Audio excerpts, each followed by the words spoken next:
how you doing? Marky G say, him say, Marky G say, nobody worry yourself, him a go work for it. Just relax yourself, him a go do it for it.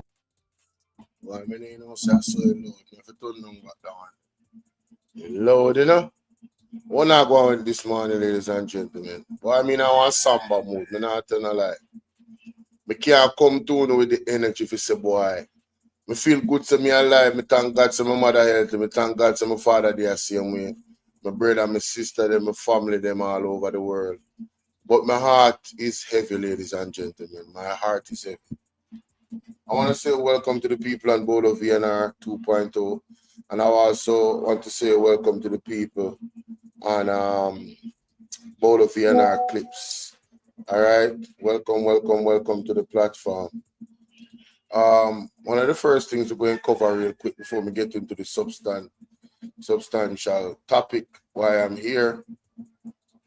Pastor Peter Chambers released a video yesterday. So let us hear what Pastor Peter Chambers has to say. This one is for all Jamaicans, home and abroad. All right, want to tune in and let's listen to what Pastor Peter Chambers has to say, ladies and gentlemen. And Pastor Peter Chambers was at the conference last night in Tenant Bay. He was the one that, gave the devotional aspect of it, short and sweet, may I say, and powerful as usual. I have that video up on my platform by itself, so you guys can go check that out with the pastor if you missed it. All right, so let's see what Pastor Peter Chambers has to say here. A blessed morning, one and all. This is your apostle, Elijah Peter Chambers, once more with a pounding word. Hallelujah, a harsh one and also an intriguing one. And my topic this morning, my story, put behind bars for speaking, thus said the Lord. And our theme, born to win. Hallelujah, winning is my nature. And I want somebody to understand what is happening in the land of Jamaica. We see where the election has been sabotaged because the prime minister recognized that he's not in favor. And though he has told the elections, the by-election, the election in 2020, and the machinery that they are trying to use to get themselves back into power. But the nation is crying. The nation is bleeding because of his leadership. Only the hungry belly labor rights and the religious political labor rights, because they are Christians. If you notice, I can't understand. You say you're a child of God and you can't see the evil, regardless of all the propaganda that you all have said that we have brought against you, and we see the evil upon the land. The land is going into destruction, Broadwood. Young people are dropping out. Young men are being killed by the security force. The prime minister have given the JCF and the army the green light to eliminate. Remember, out of the mouth of the prime minister, he declared out of his own mouth that he will be sending the citizens, those that are in criminality, back to their maker or to the judge. So it is declaring that there is an objective of elimination.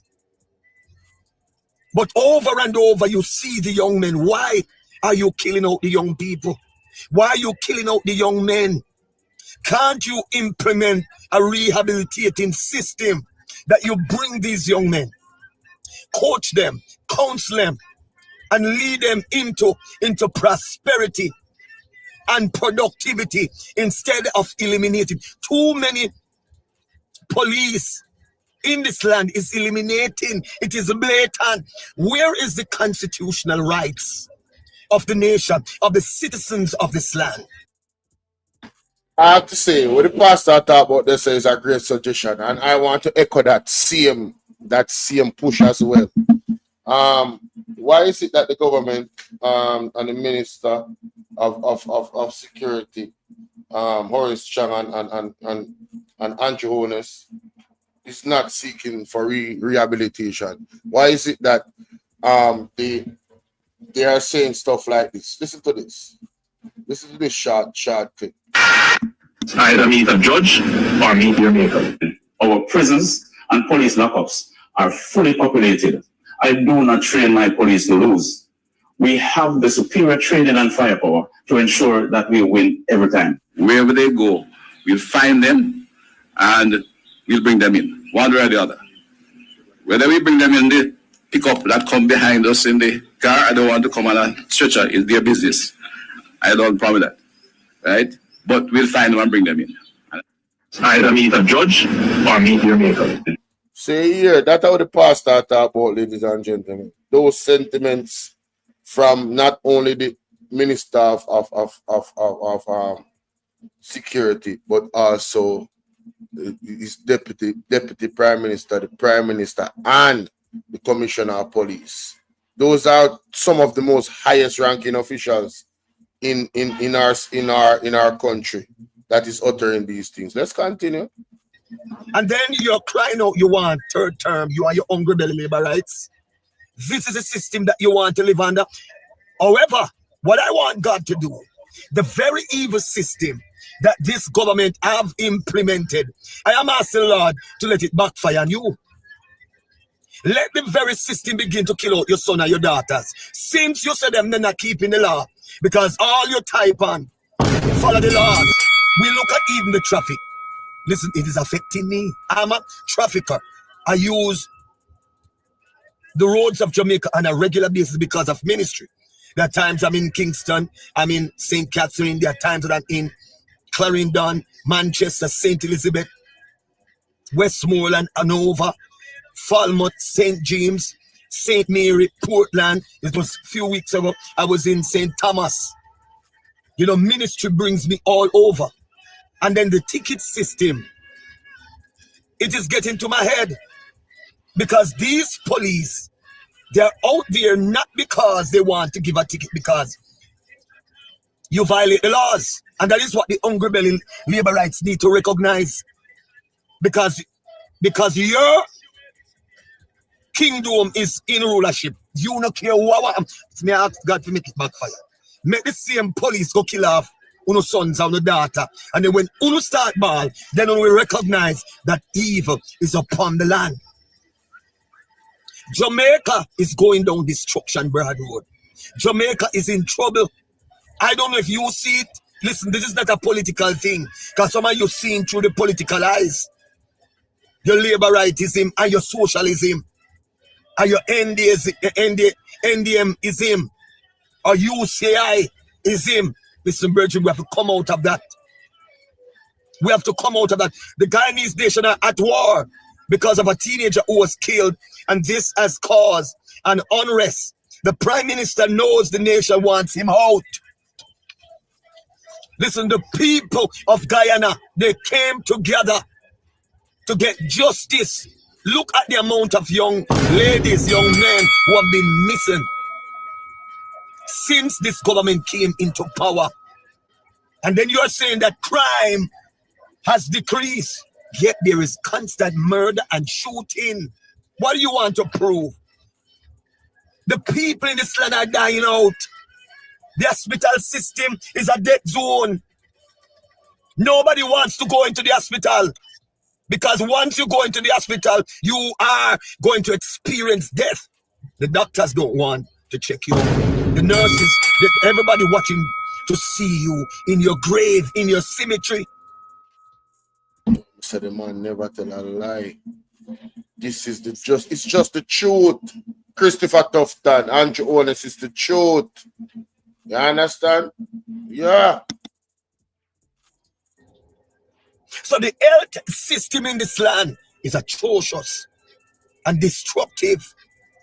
And then you're saying that you're doing something and you're causing prosperity to the land of Jamaica.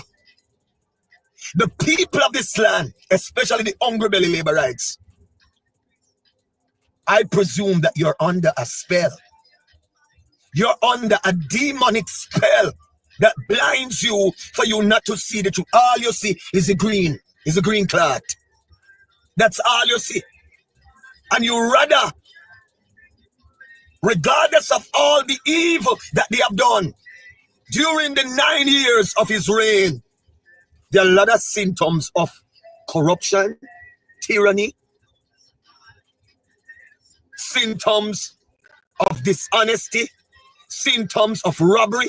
Look at what happened in the educational department. A lot of money robbed up. And nobody gave an account for the stealing of money. Political thieves. And you want this government to continue. And then you, hungry belly liberator, can't talk about me false. You're following falsehood and you're behind falsehood. You are behind the Baphomet spirit. You are behind the evil politicians who have initiated themselves into lodge. Politicians who are grandmasters in the lodge organization, in the secret organization, pretending they know God and using scripture to trick. And then you fools coming out about the church tricking. How can the church trick the nation when we have seen the symptoms of regeneration? We have seen men who are gunmen, murderers, rapists, homosexuals, lesbians, harlots. We have seen women who were in the harlotry den, and God has changed them. The church is the only system and organization that has the ability to bring change. Jamaica Labour Party cannot bring change because you are saying that you are building up Jamaica, yet the people are suffering. The cost of living is very high. Parents are crying out. They're bleeding in the land because of the death. We need a new government to change the systems, to change the legislation, even the traffic law. 2 tickets. I've gotten 2 tickets since this year. Can you imagine the taxi men? But I'm wondering if the taxi man are going to buy them out again. Full up them gas tank with gas and give them money. You know, I feel like say taxi man them for sue government at this point. No, I'm serious. How can you be ticketed on roads that are not good? And it's not even like the road them so bad, the government need to get a ticket. Yeah, we need to take away some of them pay. Like them not like 40% of them pay need to take away. 50% as a matter of fact. For use and fix the road them. Every month. 50% take out of them pay for fix the road them. How about that? What do you say, Jamaica? You not agree with me? If you agree with me, type agree. I believe that 50% of the money should be taken away from the politician them to fix the road every month. So that 300% increase of them give themselves. Yeah, man, we need to take 50% of that money then. Tell me one thing. Yeah. And then after they start crying out, we have to pray and ask God to remove this government. And listen, me not stop praying until God pluck on out. Until God remove on. And all you're crying out, third term. Third term where? In the belly of hell. Third term what? To destroy Jamaica and to bring Jamaica into the third world order. Into the one world order. That's what you're called. That's what you're asking for. Exactly. After all that you have done. That is exactly what they're asking for. And you have the mad people them they are talking about. We are advocate for this madness. Them don't even know so them are walk themselves and the rest of the country in our eternal trap to hell. At about third term. You have abused the church. You have abused the prophets and the servants of God who have spoken. You lock them up. You shut them down. You send CTAC for us. And lie on us. You tried to muzzle us and to silence us with your legislative laws. Look at what you do. What you did. You used the law to close the mouth of the politicians and the nation. You place a gag order. The cybercrime law, you are the one who implemented it, not Marky G, not Mark Golden. You, all of these laws that is affecting the nation. Look at the gambling. Are you over years? I'm 48. I know gambling never usually go on past Sunday. And since you come in a power, you legalize. You gave them legal rights on a Sunday, when Sunday was a sacred day, and you fought.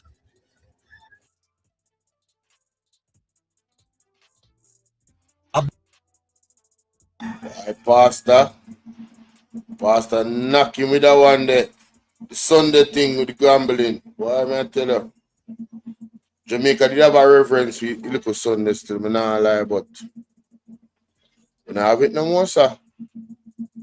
And then dash with that and fling with that. You understand? Dash with that and fling with that completely. Tell me one thing where Pastor have to say, and remember people. Hey y'all, please remember to hit the like button. I know y'all come in sometimes and y'all forget, but the main thing, man, y'all gotta hit the like button, man. That's right. And share the live stream. Come on now. Stop playing. Support. There you go. The like button is free, heard?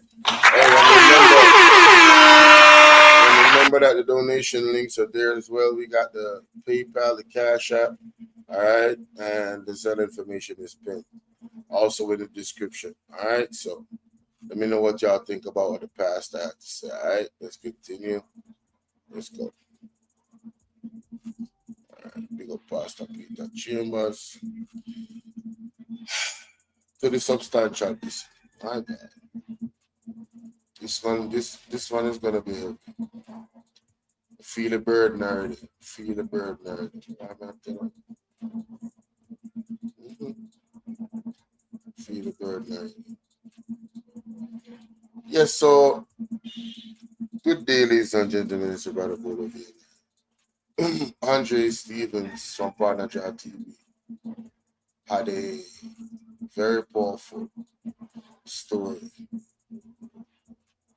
last night on his platform. I was charged to also highlight the story. After listening to the story, I have a feeling of numbness. I have a feeling of numbness because Christopher Tufton is coming out to say that there isn't a crisis in the healthcare system. Well, if this story does not highlight the opposite of that, I don't know what will. And if the people of the country, you the citizens of Jamaica, continue to accept these utterances from a Christopher Tufton and Andrew Honest, where the realities of the people of Jamaica versus what they're saying, they say we are prosperous and this is a country of prosperity and fiscal prudence and discipline, and you know, Jamaica is the first for this and the first for that, and Jamaica is in the best state they've ever been. And you have people, you know, you have people texting my phone. You have labor rights texting my phone saying this type of nonsense, right? That I don't think you live in Jamaica. If you should, I don't think so. You talk nothing but about the government, pure bad things, and there's a lot of good things. And I'm saying, where is the good things? Where's the good things that is happening in Jamaica? Please explain to me. Where's the good things? Well, even if there's good things, let me tell you something. There's no way you can fix a problem without identifying it. So let's go to this story, because this is a problem. This is a problem. And time come now. Time come now. You understand? Listen to this. Producer, can you let the mother join me tonight? I want Jamaica to hear. Good night, Mommy. Can you turn on your camera, please? Hi, Andre. Thanks. Good night, Miss Kenisha. Yeah. You called me last week asking me for an attorney. Yes. But can you tell Jamaica tonight what happened with your son? Okay. So let me start from in 2022. He came home. He was home complaining of like a pimple on his left knee. He plays Yes. football. Mm-hmm. So of course, he's touching. Tufton said that the healthcare system is not in crisis, brother. Not my word. Not my word. The healthcare system is not in crisis. I believe Andre even played it, but I didn't even want to go there because it's just going to upset me. So make we hear what the mommy have to say. You understand?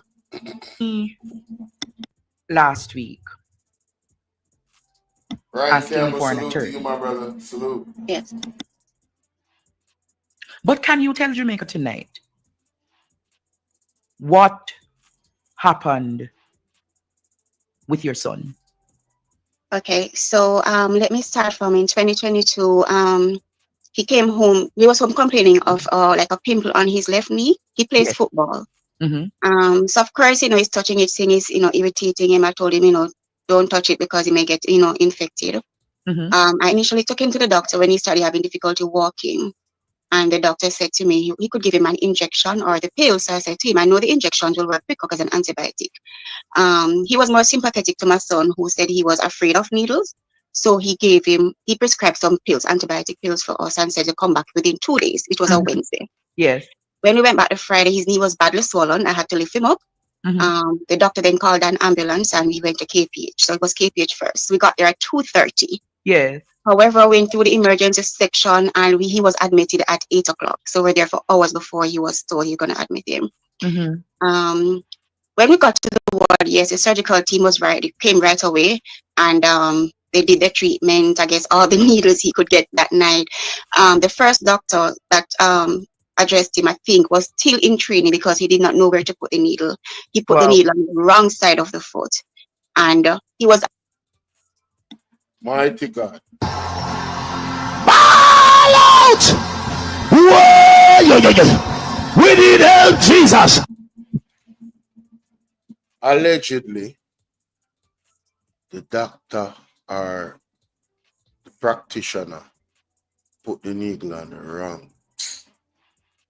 Brother, who you are doing that, Jim? When Christopher Tufton, the healthcare system in a crisis. Let's continue. aggressive. I guess I saying if you can be sympathetic or empathetic when you're doing the treatment. So the other doctor came as a resident, told him he was the wrong area. He did that.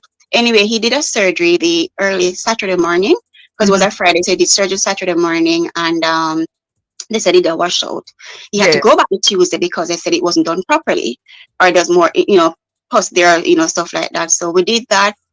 And while he was going through the treatment, there was some stuff that happened that if I wasn't monitoring him, maybe he would have lost his leg from that time. Wow. Because at one point he started telling me that he was itching. I thought it was mosquitoes because he said the mosquitoes were big. I found out that they changed his antibiotic because I was basically monitoring him. I was there every day. And I said to the nurse, he's having a reaction to the antibiotic. And she said, no, everybody has to get that. So I said, no, she was referring to the blood thinner, the heparin. So I told her, no, he just got a new antibiotic and his skin, he's dark skin and you can see the rashes on him and stuff like that. So I told her to talk to the doctor about it and I'd rather they change it. She did not talk to the doctor. I wasn't aware at the time and then I realized a couple of days later he started to drain again. Wow. So when the doctor saw that, he was like, oh my, he's getting osteomyelitis, he's going to have to drill the bone, stuff like that. So the consultant wasn't there. I'm going to say something, Andre, I don't know if whatever. What I noticed there were young doctors, a lot of stuff that they were doing. They were taking pictures and sending it to their boss. So you think they were experimenting or they were in? Well, here's the thing. The team was available for you to speak to, but the consultant, I don't know how busy he was or what was happening. He wasn't there all the time. So their method of communicating with him was via WhatsApp. Yes. or phone calls. So a lot of that was happening. And he would guide them from there. There are times when he come in and he will talk to me, very courteous and everything like that. So I appreciated that they were always available for you to talk to them. But after the second surgery, I said to him, Doc, could you brace his knee for him, because you know, need the surgery, don't have that strength anymore. And he looked at it and he thought about it for a bit, and then he's like, he'll be fine. Yes. Mm-hmm. Turned out that wasn't the case. His knee started to deform. So had he braced it, he would have had that deformity. So when he's walking, he started to deform. When I took him back to the clinic, I didn't get to see the consultant. I spoke to the resident. He said to me he's not doing anything about it. I said, why? He didn't give me a response. I went back on another clinic visit. He said the same thing. He Yes. said when he become a man, he can break the leg and put a metal plating in it. Wow. So I said, why would you want to do that if he's young and it can be corrected? No. I went to the office. One of the admin there tried to call the consultant. He answered the phone. We don't know what happened after a while. The communication went off. Yes. You know, the man thought about it and then decided against it. Allegedly, according to the mom. And that's not even the worst part of this, you know. That was a deformed. I want you guys to pay attention to all of the details of the story. Alright? Just pay attention. Write it down. Be like an investigator. Write it down. Okay? She told him that. They decided against it. And then it went bad. Just write it down. And that was it.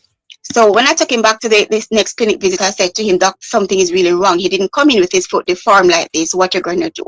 He looked at it. He did say to me he was very tired because he has not gotten any rest from June. And this was in December 2022. Wow. And he's been working basically every day. So I did say to him, I said, yes, Doc, you're very tired. He said, yes, and there are over 200 patients in the clinic that day, and they were short staffed, probably about 2 or 3 doctors working. So according to the lady, the doctor admitted that he has not gotten any real sleep since June. So now what him name? But that guy the name again? Christopher Tufton. The healthcare system is not in crisis. This sounds like crisis to me. It sounds like crisis to me when you have allegedly doctors that are overworked, that is performing surgeries on people.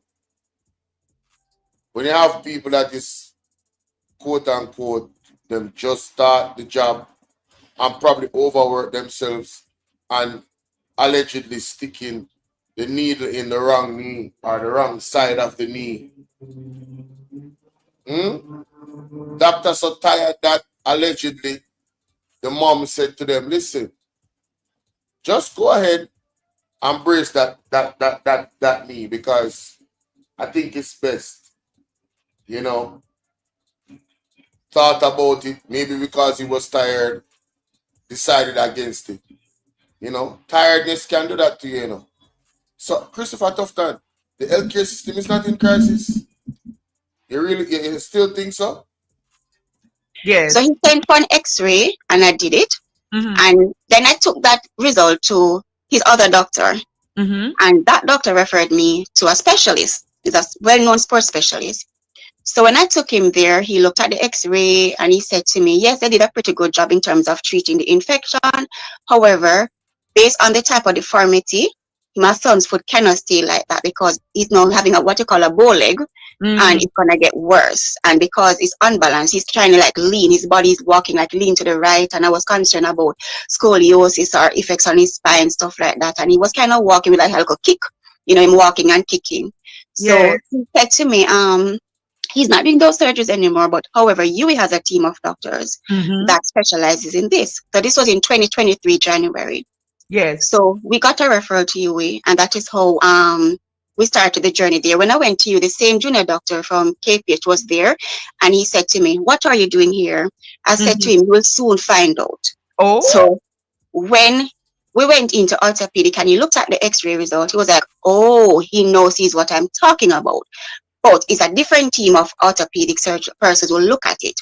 So we went to a section of the clinic they call the Elizarov, right? And they assessed him, we spoke about it. They said they were going to do surgery of the tibia. The consultant surgeon was concerned that there may be like dead bones, but he said he didn't want to go back in the knee. So we did a series of ultrasounds to see what happened. The first surgery was supposed to be in August 2023, Andre, but it was put off because they said they did not have access to some of the machinery that they were to use for the surgery. Oh, Lord. Right. So I think in 2024, I got a call like the Thursday, and the doctor was saying to me, bring your child to the hospital for admission. So I was like, just like that, you didn't give me any notice and stuff like that. I was having some challenges with this surgical company. I don't know if I should call the name.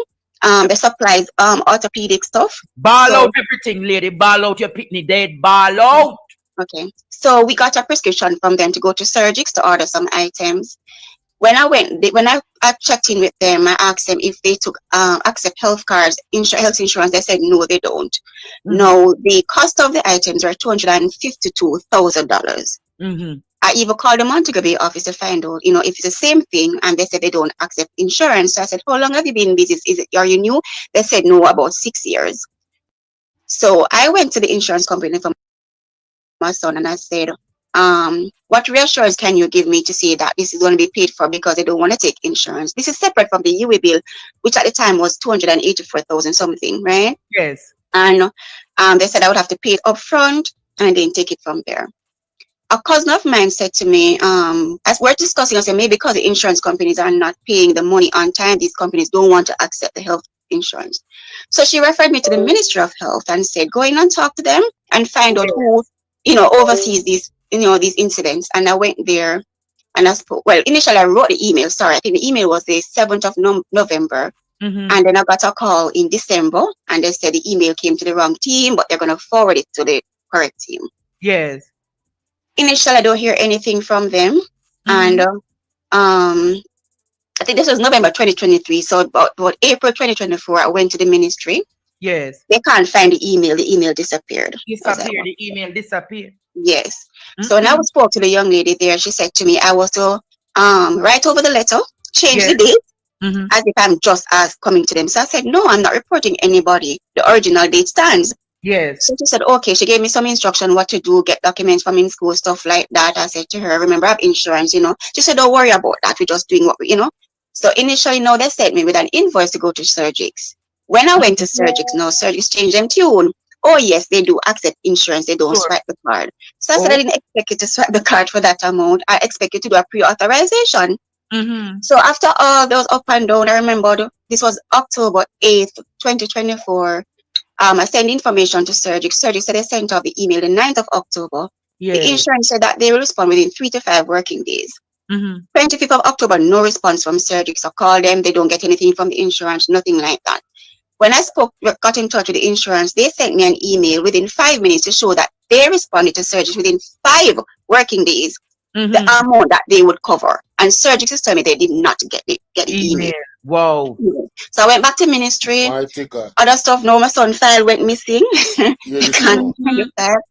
what is happening? So an admin there took up the matter and they were telling me that if anything were to go back to KPH, my son was afraid of KPH because of the amount of cuts he got, and there were times the junior doctor was saying, go further, cutting. So instead can't bother them cutting. So they were cutting up your baby like a lab rat.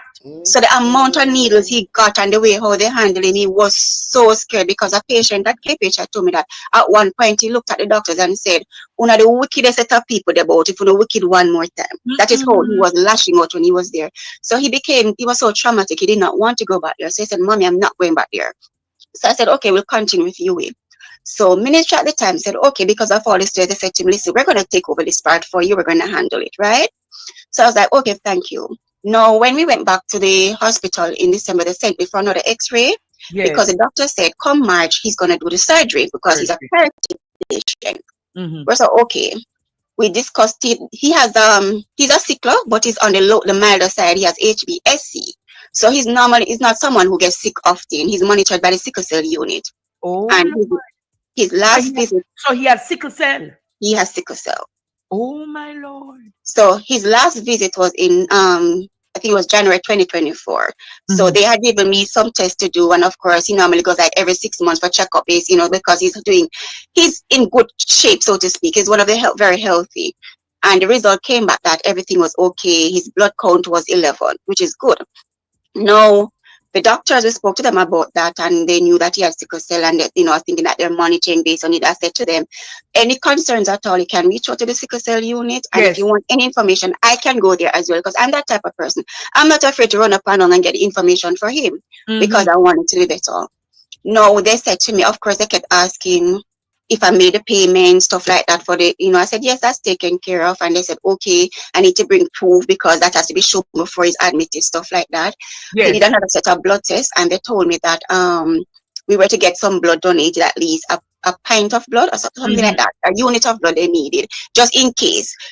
He did say that the procedure that he was doing would be minimal blood loss, but just in the event. So I said, sickle cell, of course, you need blood to help you for oxygen. Yes. No, I want you guys to keep in mind that the child has sickle cell. All right? And for those who know, they know. But if you don't know, sickle cell is very sickle cell ain't no joke, bro. Sickle cell is no joke. All right? You have to really be on point to take care of yourself if you're an adult, or if you are a parent to take care of a child with sickle cell. All right? It can get really ugly. And remember what she said about blood. I told her that the blood is not a surgery that is going to, child is going to experience a lot of loss of blood. So pay attention to that. You're gonna understand why I'm saying this. All right, let's continue. And we went in the Monday, the 10th of March. And I said all along we were discussing the tibia. That's a little bit below the knee here, right there, because he said he's not going back into the knee. No, we got there about 9:30 thereabout, and I had someone to donate the blood because I bought someone before and it didn't work out, so I took my nephew there. Yes. We did not get any bed until 11 minutes after 8 that day. So we're there all day sitting on chair waiting on a bed. They said they don't have any bed. So we were there, we discussed stuff with the anesthesiologist, discussing, the risk associated and stuff like that. Yes. And she said to me, Dr. Sheppy, she said to me, we have no concern about him because he's very healthy. They're seeing his file, everything like that. So I was like, okay. When I left the night, because I was tired, and I had an accident some years ago, so I was starting to spasm.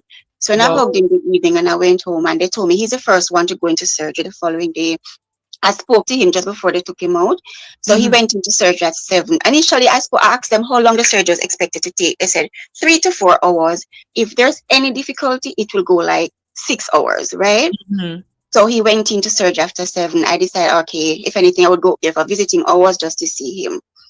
They called me after and asked me if I got the name of that antibiotic he had gotten at KPH where he was shown a reaction to. So I made my way to KPH. Yes. And I found the doctors there because of course I know who his team was, and every time I take him to a doctor, I try to... Wait a minute, we got royalty in the building. The beautiful Miss Collins. How you doing, love? So good to see you. You listening in the bushes? Hey, Splash Ditchy. That is the first lady of this platform right here, okay? That is Miss Collins, one of my day one supporters, you know what I'm saying? Mad love for Miss Collins, man. Salute to Miss Collins. I don't even have my soundboard plugged in right now, but you already know. Miss Genesis should be here. That would be crazy. Miss Genesis would be going, oh, First Lady Collins. But shout out to Miss Collins, man. Salute to Miss Collins. What is that? But let's continue. This story is really serious, man. Lord of mercy. To find out at least one of the doctor's name. So I knew the team that handled him. So I found them and they were able to pull his file, and they said to me they realized he was getting a particular medication that had stopped like within 2 days. So I said that's the one, because all other medication he got, he didn't have any reaction to it. Yes. So when I spoke to Yui about it, they said they would not give him that one, right? Now, while I was at KPH, I got a call from the consultant surgeon, and he said to me, mother, is like there's a situation now. Surgics, he was saying we ordered part of the items apart from the metal plates that were going into his food because he was getting some rings. We ordered 10 cc cancerous chips, like a bone allograft. So he was saying something about 5. He received 5. So I said to him, no, it's 10 that we ordered. He said he knows, but only 5 Surgics sent. So I said, what? Yeah. So I said to him, why? He said Surgics don't have any more. So I was like, okay, so it means that we need to try and source the remainder. So he said to me, no, we can't source that because I'm already in surgery. I started the surgery. So I now need to do a bone graft. And if I don't do the bone graft, your son will not heal. What? So I'm like, what's going on? So I was beside. Wait. So you're saying the doctor start the surgery and him don't have all of the item? The package did not arrive until when they were in the surgery. That's what he's saying. Mighty God. So I want to know, because I'm not a medical doctor. I want to know, is that a normal thing? Is it normal for you to begin a surgery on a child that has what's the thing? Damn. He have what's the name of the thing that he has? I got a brain for it. I'm sorry. But what he has requires blood. And you start the surgery without getting the package of blood. Not only that, I remember specifically, well, I think that's going to come further down, but the young man has a specific type of blood that's hard to find.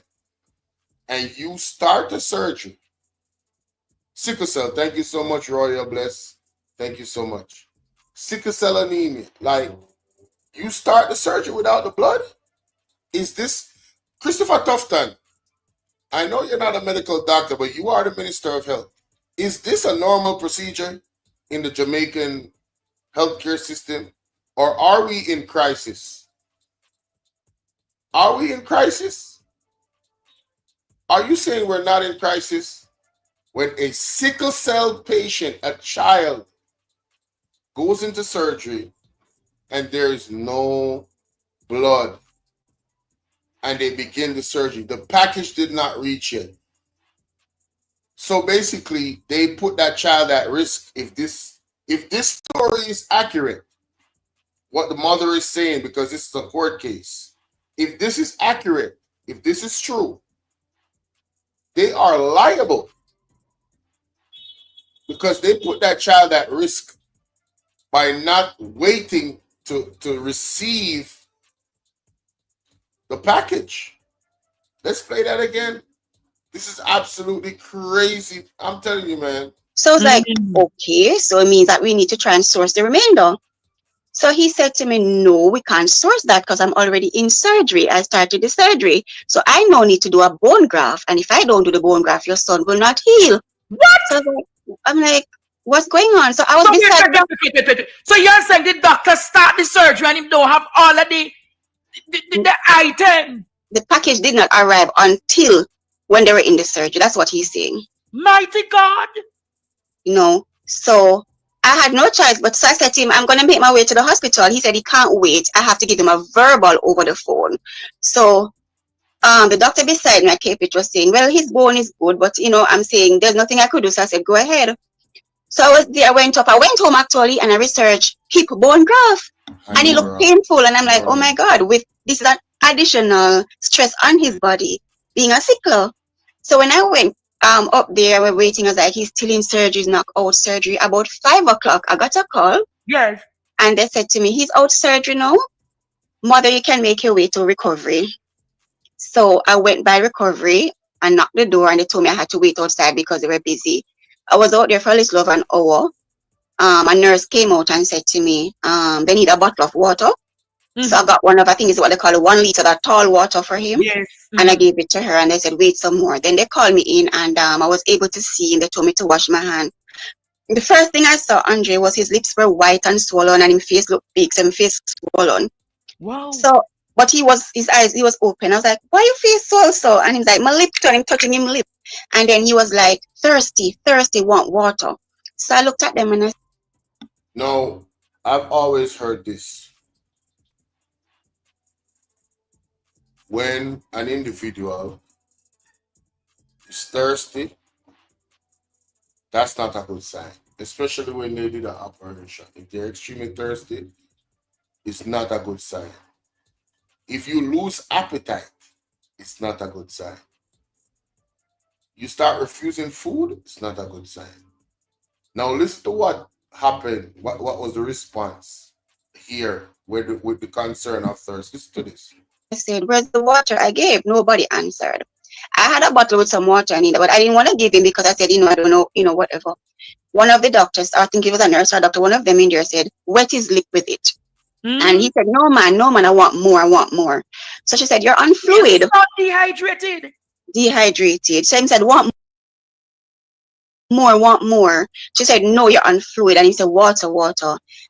So the child is on fluid and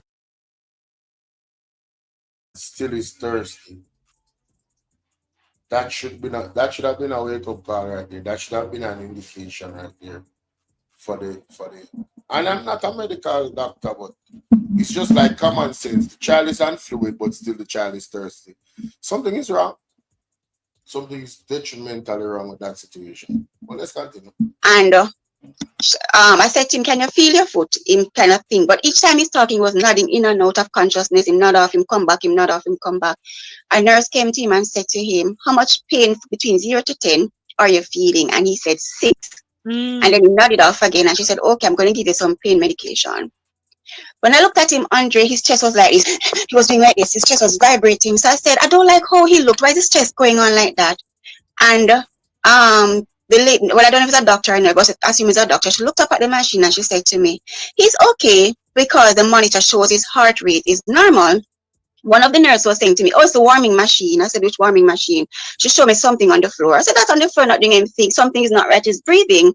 Yes. And he was there, and then he looked at me because his voice, I guess because he's still under anesthesia, and he was like, "Love you." And I leaned forward and I said, "I love you too." And then he said, "Love you," and he did like this.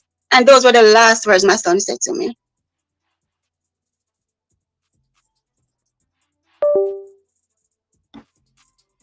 Oh.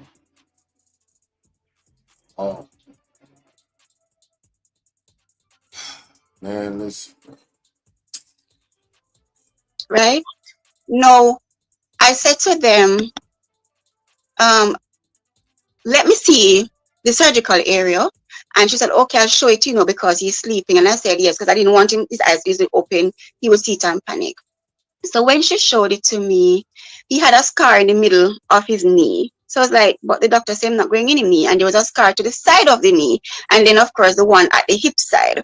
And then I noticed almost down to his ankle, the front of his, way you call it, the shin area.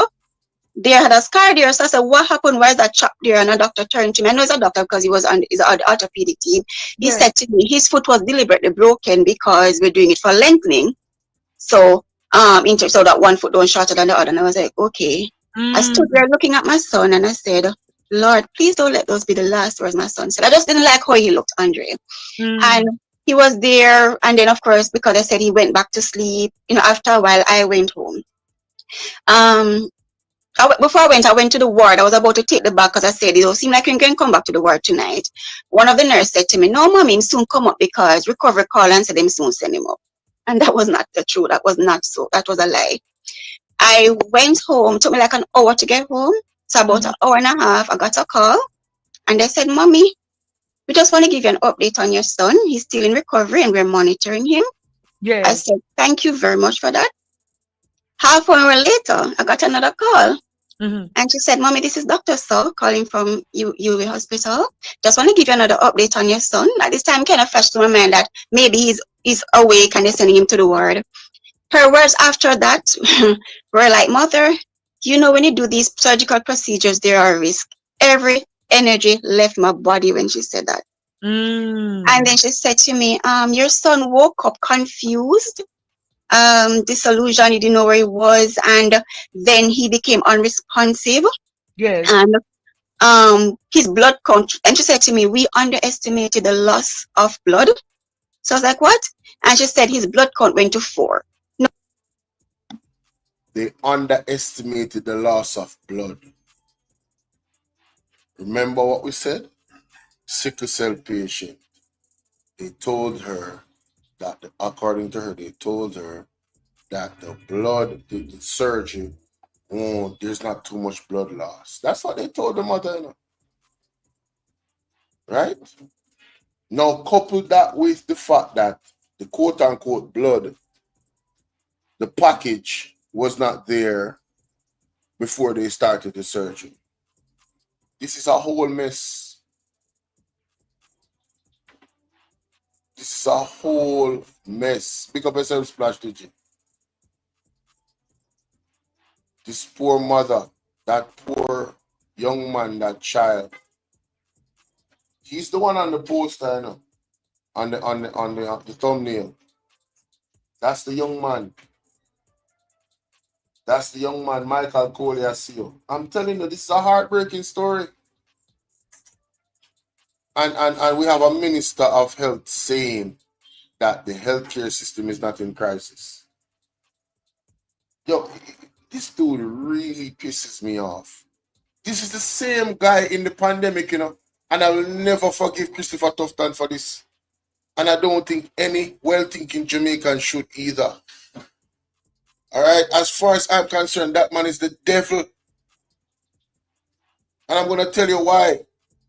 That man told citizens of Jamaica in the pandemic that if they wanted water in their pipes, which they were crying for in a video, when they visited that area that they visited, and the man said, if you want water, you first take the vaccine. A minister of health. Water is an essential thing. I will wonder why our healthcare system is in crisis. With a man like that, with a mind like that, you wonder why our healthcare system is in crisis. I tell people, you know, that man is no different from Andrew Owens. Right now, I'm kind of confused as to which one of them is more wickeder. Him or Christopher Tufton or Andrew Owens. That is where, see, let me tell you something. There's people that come into my comment section and they say some things like, oh, why don't you talk about the good that is happening with the government? And I say to myself, how can I highlight good when there's so much bad? The bad overshadows the good, like this situation right here. This situation right here, you know, is not a unique situation in the last 10 years, you know. It's a recurring situation. Can you imagine your mother is in the hospital? I just want to ask the audience this. Imagine your mother is in the hospital and you leave her there, you go home, wake up, and you get a call the next day, sometime in the next day, not from the hospital, but from the morgue to inform you that your mother is no longer in the land of the living. And you're telling me that the healthcare system is not in crisis. This is something that actually happened.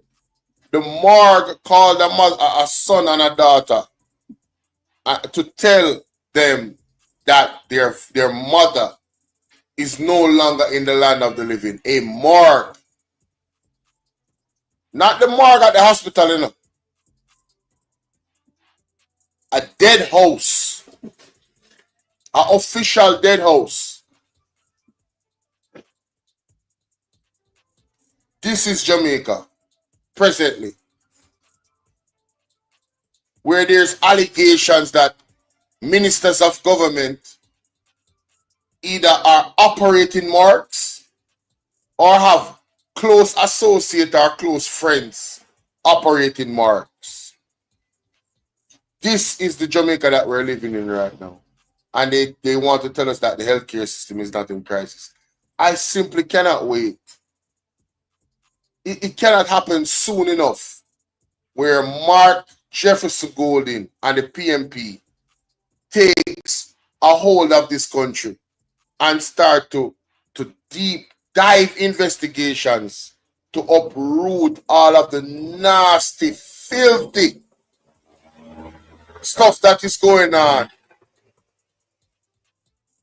to uncover all of the allegations surrounding these people, to uncover whether or not they are actually true. Because they have a saying in Jamaica where them say, if you don't go so, it near go so.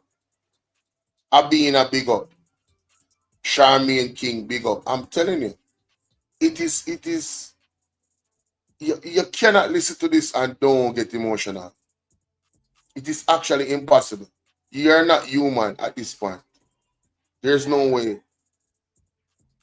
Let's continue.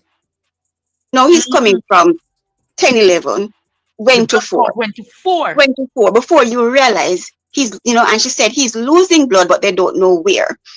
And she said to me, he became unresponsive and they put a breathing tube in and put him back to sleep.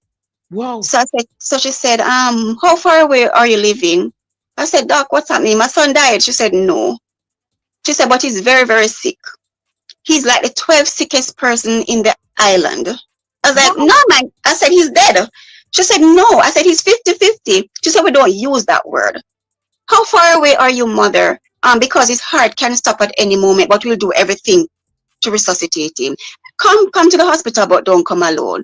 So I said, my pitney dead. That's what I said to her. And she was like, no. I got my brother to take me up there. She said they got him some blood and he improved. So, she didn't say how much he got. She said he got some blood and he improved. We went there. We got there 11:45. Yes. We met a doctor outside. I think he says Dr. Lee is his name. Mm-hmm. And he said to me, he's losing blood. They're trying to find where he's losing the blood. So they're going to do an ultrasound of the abdomen. And they just called the person over to do that. Like within a minute or so, he said that, the ultrasound was negative. I'm like, that sounds like him going nowhere. But, because everything going through your mind, they took me in and he said to me, we need blood for him. So you need to get relatives to go and donate blood. And when you donate the blood, bring the receipt to show us they gave blood. So my brother turned to him and said, what are you saying, Doc? If we don't give blood, him not going to get any blood. No, we're not saying that. But currently we don't have any blood on supply. We're testing blood, but we can't find any match. And this is not our emergency surgery. This is a planned surgery. I went in, and when I went in, the doctor said to me, mother, hold his hand, talk to him. He's likely to be hearing you, but he can't respond. And I'm looking at him and say, but is that dead pitney this shit? Tell me if you talk to, because if you're going to tell me, say, talk to him, you can't hear him, but So I said, when I spoke to the doctor, I said to her, I know I saw his chest as he was struggling to breathe, and you told me it was okay. And she said, yes, that was a sign of him struggling. But because the machine did not go off, they never take me serious. Come on, I'm a non-medical person. And I said to you, he's having like he's not breathing properly. And you're waiting for the machine to go off before you act? No blood. No blood. He wanted blood. He never got blood according to them until the following day. My. We left there about almost 2:30. When I got home, I got a call from a Dr. Fortune, who's an hematologist. But before we left, one of the doctors said to me, him being on the breathing tube is buying them time to find out what happened. So when I got home, the hematologist called me and she started asking me questions about his health, his history. At the time, I said to her, I think his steady state was about 8.5, because, that was the thing I had in my head. She said she had a reading before of him coming in with 11. So she said there's something going on with his kidneys. She said she's a part of the emergency team, and ICU called her to tell her they're asking her to please fix it because they don't know what happened. No. What they told me is that he should be in the ICU.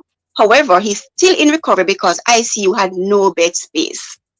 So maybe he didn't have everything there, that you'll have in ICU. I don't know. So they have to be from ICU. Doctors have to be coming to recovery to do stuff and stuff. So she said to me, he needs blood. That's all she keeps saying, he needs blood. Yes. And the following day, his relative went to the blood bank to give blood. I got a call from someone from Reno telling me that he's going to need dialysis. So I was like, oh God. But I'm thinking at the moment, I guess they're finding stuff so they can find things and correct it, So I was asking her if it's a one-time thing or permanent. She didn't answer. I said to her, we're at the blood bank, we just gave blood. And she said, okay, he got some blood and he stabilized. No, I was on my way to go there. I got a call about 20 minutes later from a Dr. Johnson who said to me, mother, we have to take your child to the theater again. I said, what happened? He's swelling up. I said, swelling up where? Above the cervical area.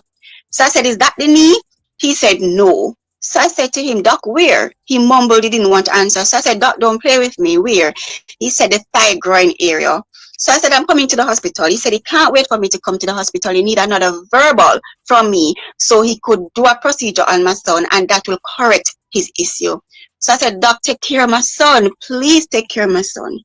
No, on my way to I kept getting calls and they said to me, when I come there, to come to ICU, come to the recovery area. When I got there, doctor stopped me telling me the consultant surgeon, which is Dr. Rose, wanted to see me. And so he didn't want me to go to the recovery section. So I said, why? And then I got a call, 2 female doctors. She said, where are you? I said, I'm here. They said, take a walk with me. I said, based on where they were, we had another section you could walk to go to recovery. So I went to that end. I realized that they didn't turn that way. They were going straight. So I said, what is going on?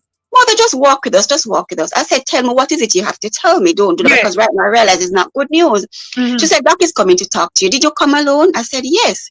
So, but while we're getting there, I saw them going into a room, like a conference area. And I stopped at the door and said, did my son die? She said, Mother, we can't discuss your business here. I said, no, you tell me. You're going to bring me into a room to tell me the same thing I'm thinking no. And after I got a call from my sister who realized I was up there and she made her way there and I told her my sister was coming. I saw a doctor was walking and talking to another doctor having a little discussion. We went into the room and they said to me I was to sit down. I said, I'm not sitting down. They said, Mother, sit down. I said, I don't want to sit down. Did my son die? Nobody want to answer. So I turned to Dr. Rose and I said, he's dead, isn't he? And he nodded his head and said, yes. My sister broke down and honestly, it's Christopher Tufton. Christopher Tufton. Christopher Tufton. Healthcare system is not in crisis. Big up yourself, Vanessa Johnson. Nora. ICU have no bed space. Eh? But we can buy armor trucks. Mighty God. What can go so? But Christopher Tufton said that money is not the issue. And he's not apologizing. So why is the healthcare system in crisis if money is not the issue? Huh? Guys, you see why I have the stance I have about this government? All of this to me is to me appears to be calculated genocide of the people of Jamaica. I really believe they're doing this on purpose, you know. That is my opinion. That is my opinion. I really believe that they're doing this on purpose. It don't make no sense. On one end, money is not the problem. On the other end, we cannot see the money in the system.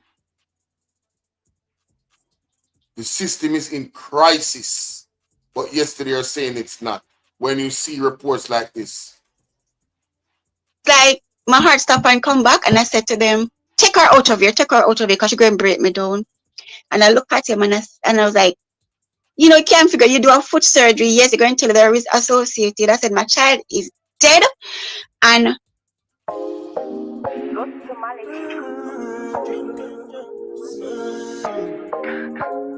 Dr. Rose looked at me. There were about 6 or 7 doctors in the room. Wow. And he looked at me and he said, my surgery went according to plan. Everything, and he did his hand gestures, everything that I wanted to do was exactly how I wanted to do it. And then he did like this with palm, his 2 hands, and said, I handed a healthy child over to recovery ICU. So I was like, but you did give my child any blood during surgery, and that's crucial. A female doctor turned and said, he only lost about 800 ml or just over a fifth of his blood. Being a sickle, Andre, that's too much blood for him. Wow. Right?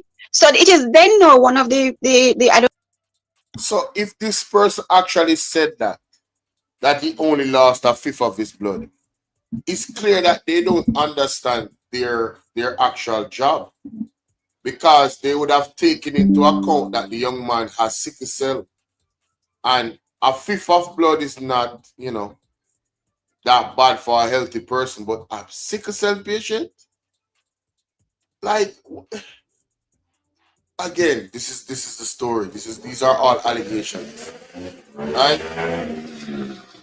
These are all allegations, but I'm just trying to follow the story because it's just I don't understand how they can have this happen. How that person is incompetent that said that, they should be kicked out of the hospital, They shouldn't be there. They're not qualified. The mother more qualified right now than them because she has a better understanding, of the actual illness. So you're doing surgery, or you're part of the team that's doing surgery, but you don't understand that 1/5 of the blood lost by a child that has sickle cell is detrimental to the child's life,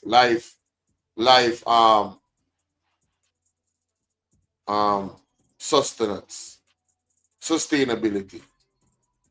Unbelievable. I don't know if she's from ICU or recovery. She had on a hijab. She got up and she put both hands on the desk, and she said, "Mother, your child died suddenly. We don't know what happened, when it happened, how it happened." That makes sense? Mighty God. That don't make sense. Right? And I asked to see him. Of course, after we were there, we got a call from the registry. Yes. Miss Cox, because she said what the doctor said to me, it has to be investigated. A coroner's inquest is going to be needed. The police is going to be involved. The registry is going to call me and ask me if I want to bypass the autopsy. The registry asking if you want to bypass the autopsy and let her just write up the burial order. So I said to her, why would I want to do that if the hospital don't know what killed him? Wait, this is getting worse. Did I just hear right a while ago? I didn't even want to stop the video. But what? No. Me and ask me if I want to bypass the autopsy. The registry asking if you want to bypass the autopsy. Why on God's green earth would she want to do that? In any event.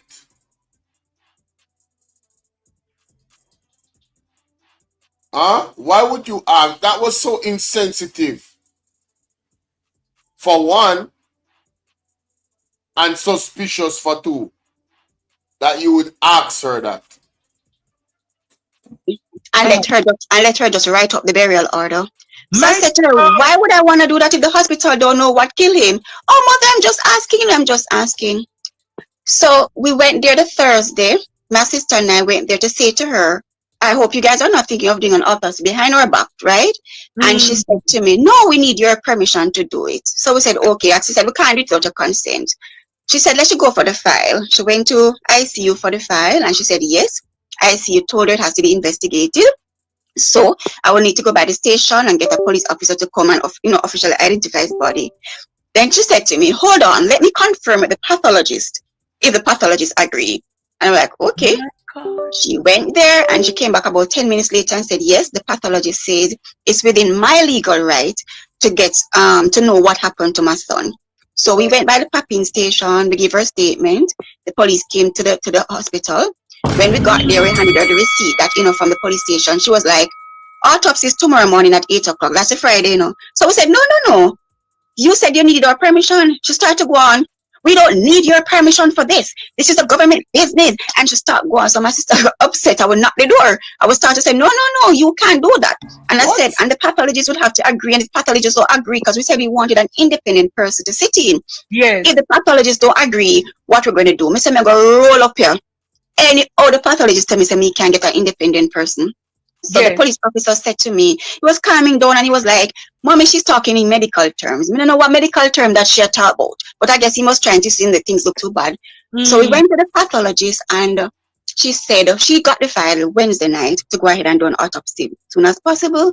And she was saying the reason why they would do it quick is because crucial information will probably leave from the body. So I said to her, no. We haven't gotten anybody to sit in. I will need to get somebody independent, whether them fully independent or them I go work with, whatever it is, because me said this is Jamaica. We want to get somebody, on our side. So she put it off until the Monday. So The doctor was called us now and he said to me, "Where are you?" At the point I said to him, I was at the registry. So he was like, "Oh, so you're not gonna bother do the autopsy?" So I was like, his voice perked up. So I said, "Let me, doc, I'm in the middle of something." And he said, "I'll call you back." So I said, "Okay." We did the autopsy the Monday, which is the 17th of March, and it came back inconclusive, cause of death pending. However, he had multiple organ failure, heart, liver, lungs, kidney, everything crashed. My God.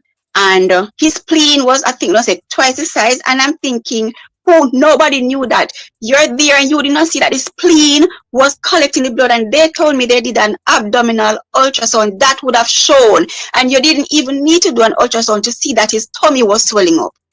My. And there was also blood on my son's brain, and he did not do it. Whoa, we need help, Jesus. Jamaica need help. Exactly, Miss Collins. How did they miss that? How? And I'm thinking, oh, nobody knew that. You're there and you did not see that his spleen was collecting the blood. And they told me they did an abdominal ultrasound that would have shown. And you didn't even need to do an ultrasound to see that his tummy was swelling up. My. And there was also blood on my son's brain, and he did not do a brain surgery. Blood on your son's brain? Blood on his brain. So when we put it to the pathologist, she will say like, it's not enough to kill him, but she's still going to examine it and stuff like that. So she has these samples now that she's doing. I thought it was at the government lab, but to understand, you is doing everything. So here's the next interesting part, Andre. The following Wednesday, I went on the road. I didn't bring my phone because, my brain wasn't there. So when I came back, I got a few missed calls. One of the number came back to Dr. Rose's private office. So I said, okay, he was calling me. Eventually, after he called me back and he said he was just checking up on me, he said, how are you? I said, I'm not doing well. And he said he can understand because he has one child and he's a son and every day I'm worried about his son. So anyway, I said to him, I have questions. So he said, talk to me. Let me see if I can answer. So I said to him, Dr. Rose, did surgics at any point communicate to the hospital that they only have 5 cc cancerous chips? Because, Andre, if I order something and you, even if you had it at the time when I ordered, when you're packing the stuff, you realize you don't have everything. You're supposed to reach out to me, not just the hospital. Yes. Nobody from surgics reached out to me. So I'm asking him if surgics had communicated to the hospital before. He started to repeat the question and then he switched and said, let me explain something to you. Bone from your body is the best bone to be used. So I said, yes, but we never planned for that. And that's not what I asked him. Don't answer the question. And he was like, no. Remember, I asked you and you told me. So I said to him, you called me while you're in surgery. He was like, no. That is why doctors don't bend over backwards and help. My God. So I said, doctors don't say that. You're going to get me upset because Are you guys hearing this? So now the doctor is making himself out to be a hero. Wow. And to a grieving mom. A mom that just lost her child. So Christopher Tufton, Minister of Health, Jamaican healthcare system is not in crisis. I didn't go to you. No. Remember, I asked you and you told me. So I said to him, you called me while you're in surgery. He was like, no. That is why doctors don't bend over backwards and help. My God. So I said, doctors don't say that. You're going to get me upset because I didn't go to you to beg anything. By the time the first money you will ask us 284,000 something. In December, the money went to 301,000. And on the day of admission, it was 335,625. And I asked them why I'm to pay 30-something thousand more. They said all the money I'm paying was estimated bill. Right? So it kept going up. And you're telling me you're bending over backwards to help. I don't know how that come in. So I said to him, why are you calling me in the midst of surgery? He said that's when the package arrived. He had already opened up my child. And if I had told him not to do the surgery, he could have stopped it. How could I tell you not to do the surgery? My God. And then the entire surgery would have been in vain. Right? Because he thought it was 2-part surgery. I don't know what 2-part surgery is talking about. We only discussed the tibia. So he was like that. So I said to him, you told me my child would not heal if he did not do the bone graft. And he said, Madam, the answer to that is correct. My God. And then he went on, the rings that your son got on his foot, they were free. So I said, Doctor, I paid for my son's frames. No. Do you mean to tell me you think you paid for those rings? You did not pay one dime. So I said, what ring have to do with my child? I didn't beg you with anything. The reason why he said that is because the pathologist told him I paid for the stuff, right? And those rings are given free. And by the way, you is not paying him. And in 2023, he did how much surgeries and he did not get any money. No, I don't know why the doctor is saying this to a victim, a woman that just lost her child. He wants her to feel sorry for him because he allegedly did not get paid and you is not paying him and all of these things. What is going on, bro? What is really going on, right? What can go so? What can go so? What can go so? I'm trying to figure out. How is that the concern of a grieving mother? You take that up with Christopher Tufton and the Ministry of Health. You don't say that to somebody that just lost their child. How insensitive. Now you are a victim, doc. So what is that a excuse as to why you guys did a piss poor job? Allegedly. Huh? Is that the reason why? Because you're overworked and you're not getting paid. Why even enter the surgery if you're going to enter with that frame of mind?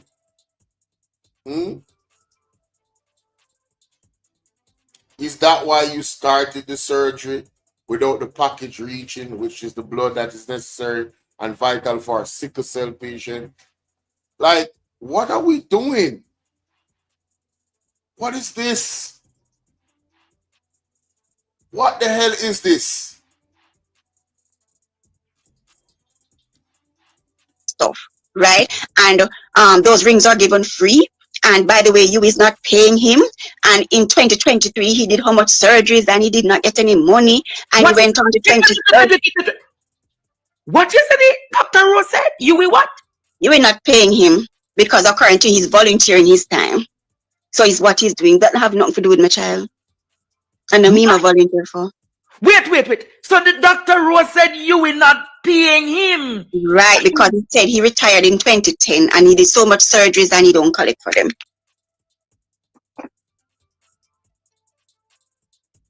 So that was part of his conversation and he was like, oh, you're blaming me. I am to be blamed. And at one point he was like, he know what happened during surgery, but he will not have that discussion with me because I had formed my own opinion. The questions I am asking him, I should go and ask the anesthesiologist those questions. So I'm inferring blame now on the anesthesiologist. Yes. Unbelievable. Hey, Nora, I totally understand. I totally understand you wanted to take a leave of absence. This is insane. It's actually insane. Me kinda try to not have a headache right now. Seriously.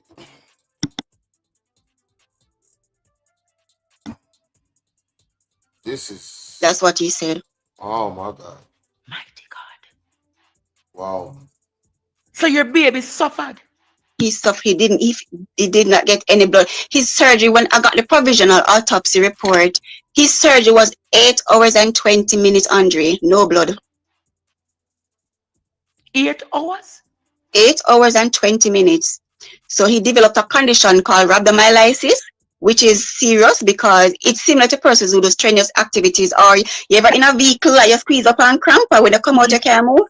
I now realize that that's a serious thing. So I encourage nobody to squeeze up in a taxi or nothing like that. So because of his medical condition, and not only that, and whether or not he have sickle cell, but he's more high risk. So he was in surgery for so long in one position and probably not positioned properly. He developed that condition where now his muscle became weak and a toxin was released into his bloodstream. And that went straight to his kidney. And She said they found out that he was anemic within 2 hours of surgery. When I said to her, she said nobody could tell exactly when the anemia set in because it could have been from the conditions of the surgery, but that is when they found out. So Andre, he was not being monitored. You can't, as far as I'm concerned, all he was interested in was doing the surgery. Nobody took into consideration his health condition. It doesn't seem like they had any discussion. They did not do a proper assessment of him to say the type of surgery that we want to do, his body can manage it. Remember, I take him to you. If he cannot do that type of surgery, let it be. We would have to work with the consequences if he had issues later on, because as I said, he could become, the bone rubbing can get infected later on, maybe get wider, affect him. However, if that was the case, it's something we'll have to work with if he can't do the surgery. So he was not properly assessed, and during the surgery, nobody was monitoring him. So when I went back to sickle cell unit to let them know what happened, and I was saying to the doctor, I said to her, somehow I think his blood count is like 8, stuff like. She said, no, mother, your son is a healthy sickler. He's always have 10 and 11. Even his result that he did in June 2024, his blood count is 11.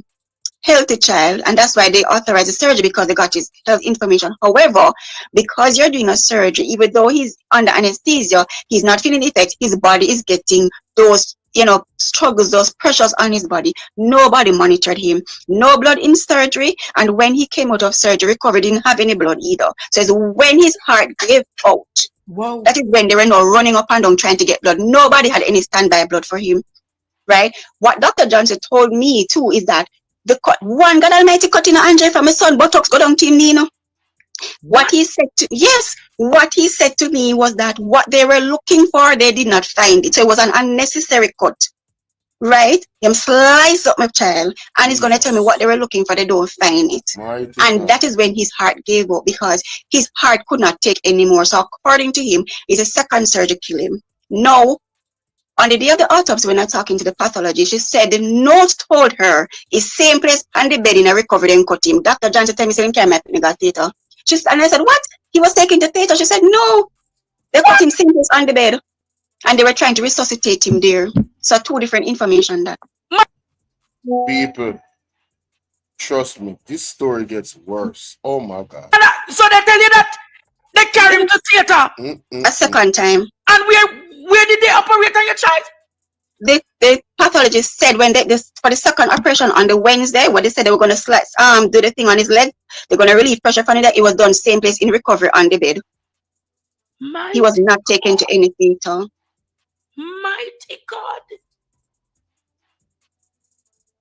Right, and I can tell you that I did an interview with our television station. Protecting your kidneys. Wanna listen to this, because this is where it gets worse. Listen to this. Say you will block them. You would tell them say they do that. Right? And I can tell you that I did an interview with our television station. And she said you will block them. You would tell them say they will sue the reporter and they will sue the station. And the administrator of UE said she's not aware of the incident with my son.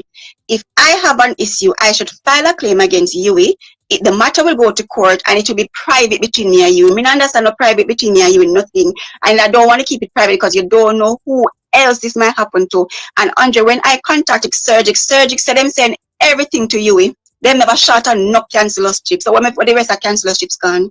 So you're saying that what the doctors are saying that the things them short. Surgic said it wasn't short. So I've since asked for information from them. Ministry of Health has reached out and said they want that information as well. So Surgic need to provide that, because I said to them, up to now I haven't gotten full proof from them. But they said they sent everything, right? So I said I need to know who signed for it, confirm everything that was sent, and they said tomorrow, Monday, they'll be responding to that email. Mighty God. And you were saying to the reporter that if they carry the news, what? They will sue the reporter and they will sue the station. Allegedly, UE said they're going to sue the reporter and the station. So not only did her child pass during this situation, her efforts to raise awareness and to get some justice was allegedly blocked by a threat from UE. Man, you can't make this up, bro. You cannot make this up. My body feel weak. Me feel, and it's not because me not eat. Me literally feel weak in my soul. Me literally feel weak in my soul. Like, this thing drain me energy, bro. It's just draining my energy. I am angry and I am weak all at the same time. No, sir. Oh my God. So the reporter said she nobody bring the story because she's young and she don't want nobody sue her. So the reporter never bother carry the story. They never bother carry the story because you a bully her. Mighty God. Oh. So I went to the hospital to get a copy of his medical report, and every time I go there, this person have it, that person have it. When I went there, they told me that I would have gotten it last week. When I went last week, they said they don't have it because pathologists send back for it. Then pathologists said them send it back to the records office. Record office said them don't have it. Pathologists have to now pull out their book to show that yes, it was sent to the records office. Then the record office is telling me, oh, is the lady from registry have it because she had to put some document in it. I don't know why every minute they are going to the file and this document this. And so all of us, every minute, I don't know what they're doing. They're removing stuff, if they're adding stuff, what is happening. And up to now, we don't get the medical report. She said that she'll try and finish up. It was that Friday gone. I don't get a call. So I may have to go there tomorrow to find out what is happening. Every time you go there, somebody else have the file. Man, she's such a strong woman. Mike, how does she hold it together? You see, I don't want what I'm going to say now be taken out of context. It's things like this why the incident in Guyana happened. It's things like this why the incident in Guyana happened. All right?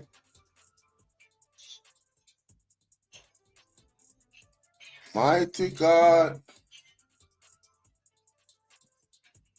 Don't be surprised that the file disappear. Mm-hmm. Yeah. So what is the present state of everything being done? Well, we're waiting on the ministry is going to do an investigation because they said they're reaching out to the CEO. So we are waiting on Surgics to send off that information to them because I don't know if it's around they were giving either. So I eventually had a meeting with one of their coordinators. I don't know why she wanted a meeting, just to provide the information because I brought my ID and everything to show that I'm the what happened. We had the meeting and I spoke to someone there. I think it was Thursday or Wednesday, and she said that they said they'll send it off Monday coming. So I'm waiting on that. And they said to me, if I can get an attorney, I could do so as well because they're going to have a meeting with the CEO of the hospital. So have you found an attorney? Not as yet. I have been, checking stuff, but not as yet. How long now you've been looking at an attorney? Basically, the same week he died. Even at the same time, we're going to do the autopsy and made some calls and to find out. Some of them are saying that they're booked, or some person said they will call back. I haven't gotten a call back. So that's when I reached out to you and I said I wanted to see if, Mr. Buchanan was available, but I understand that he's no, yeah. Because at the same time, other doctors, they're upset because when I spoke to some of the doctors, he was like, so if I go to you, for my foot, me I go dead. And I was like, doctor, he said, yes. He said, no, how can you understand? Yes, surgeries, everybody know you're going to anesthesia, but nobody was looking to say you go there to correct a deformity of the bow leg and you end up losing your life. So he went in to correct a deformity on his leg. Right. And your baby end up dead. Dead. Because they were not prepared for him. No blood, because according to the doctor, the surgery is minimal blood loss. So basically, he was not paying attention to his medical condition. He was just paying attention to the surgery. So the surgery is doing minimal blood loss and not paying attention. So remember, the person he has in front of him is a very, very sensitive. Basically, sicklers, as well, some parts say, them come like eggs. They are delicate. Mighty God. So he wasn't paying, when I listen to everything, he wasn't paying attention to that, because if he was paying attention to that, he would have given him some blood during theater, and recovery, whoever would have given him blood after. No blood was there. They're now telling me his blood type is hard to get. If you know saying his blood type is hard to get, why you plan the surgery? Why are you telling me that no? Which blood is crucial to him? He started to sickle all over. The pathologist has sickled all over his body. The stress of the surgery. My God. My God. And he's like, I must not ask any question. And you know, the Monday morning, I so forgot I never got the doctor name, but I know his face very well. When I saw him the Monday morning when we were going for the autopsy, I was like, Doc, good morning. The man touched me on my shoulder and just said, you'll be fine, and turned away. That's all he said. Oh, what the doctor said? Pat me on the shoulder and said, you'll be okay. That was his exact word. You'll be okay. And he walked away. He never even asked me how I was doing. He never even said condolence. He just pat me on the shoulder and said, you'll be okay. And he just walked right off. Yo, I'm tired. One of the What orthopedic up, man? doctors. Salute to you, bro. I'm tired, man. This is just crazy. This is crazy. How are you coping? How are you coping? Well, honestly, when it happened, when I heard, it's like I was in a daze for quite a while. I wonder if maybe, you know, Exactly, confused. It took me a while to soak in. In the days following, of course, I'm like looking at him. I want to blame myself because he said to me initially, if we could put the surgery back to June, because this is his final year of school and, you know, he has exam coming up. So I said to him, oh, he wanted to do his CXCs first. Right. And he was saying that if anything, no, he will sit out a year. I wanted, of course, to say he continue school. One of the factors that affected me is because I was home and I'm home on medical leave from an injury. So I was having some challenges with my work. So sometimes when they're ready, them pay, when they're ready, them drop them, you know, the stuff like to frustrate you. And at one point they were threatening to basically cut everything, health card, everything. So I was worried that if I lost the health card, I wouldn't be able to take care of him because I know I have to do a lot of blood tests, I have to do x-rays and stuff like that. And I'm a single parent. So I was pushing on the financial aspect of it. Yes, I didn't like how he walked, stuff like that. But I'm saying, boy, if we don't get that done within a certain time, we're in problem. So, and he said to me, persons are going to look at his foot weird. So I said, you're going to a school that they know you had an injury and you're trying to correct it. So if your friends laugh at you, then I guess they weren't good friends. If you start a new school with it, that is when persons probably look at you weird, and, you know, and stuff like that. So because I was pushing back on him, you know, that kind of guilt, I went and spoke with his uncle, I spoke with other relatives, and I said to them, what you think about it? You don't want to do the surgery, maybe it's cosmetic part of it. And they too said they didn't like how you walk, they didn't like how you look. And I said, he was like, how am I going to get to school? So I said, I've made arrangement for vehicle to take it to and from school. And then he said, okay. The doctor said when he spoke to him and said, why you really want to do this surgery? He said he told him he don't want to walk like that anymore. My God. You know. So it felt away that, oh my gosh, you're wondering if you had leave it alone, he would be here. You know. So are you blaming yourself? Or I felt guilty that because of he had asked for it to be pushed back to June, I was like, oh God, he asked, you know, he pushed back and I pushed, I know he's gone. Maybe if we pushed back, I would have my son now. That's how I felt. So they were telling me, don't blame yourself. But it's kind of hard because, I mean, he's not here. And then, of course, yes, not to say that I really follow up a lot of negative talk, but there are persons that, yeah, I'm going to kill off my pitney. And these are persons who don't know how him live on a daily life, right? But I can't say push that aside because I too question myself that I wonder if, you know, he could have stayed with his leg, but because I've got, it's not just like I run Cam go UA. I took him to 2 doctors before I went to UA. So I've got more than one advice. You understand? And I too am a person who go on Google and I look at you understand, and stuff like that. So yes, it's just because he's not here and he's my company. It's been me and him. His father passed when he was young. So it's been the 2 of us. So now I don't have any company at home. So it's you alone? It's me alone. Wow. You know? And my relatives will say they don't want me staying by myself. But how long can you stay with them? At the end of the day, I don't sleep well at night. No matter the day, I find stuff to do. I will go on the road. Sometimes I walk around the place just to, you know, my thoughts. But at night, no matter how far I go under, no matter what I do in the day, and I come home and I don't sleep, I still can't sleep at night. I still find it difficult to sleep at night. His face is the last face I see, and before I even make my eyes might close, and if I do take a look at snooze, and he's on my mind. The lady is going through I really, trauma. honestly, I really don't know. This lady is going through trauma. You hear the inconsiderate statements that the doctors made, according to her. And I believe her. She has no reason to lie. I can hear the genuineness in this lady's voice. This lady is traumatized. She can't sleep. Man, I hope that she gets the best lawyer, and I hope that she gets justice. You see, like the justice that she should get, only God can give it. But I really hope that she gets some sort of justice for this. All parties responsible that created this situation, whether by negligence, lack of good governance, I really hope that karma acts on you and your family members swiftly. I pray that the parties involved that is responsible, whether indirectly or directly, for these types of things happening in our healthcare system, I pray that God serves you up a can of karma tenfold for what this lady is going through, and others in Jamaica, other citizens. Yes, may God keep her, cover her, guide her, heal her, and grant her peace. Well said, Miss Collins. Because this don't make no sense. None of it makes any sense. I'm literally, now I'm having a real headache because of this. I'm literally having a headache. I'm going to manage.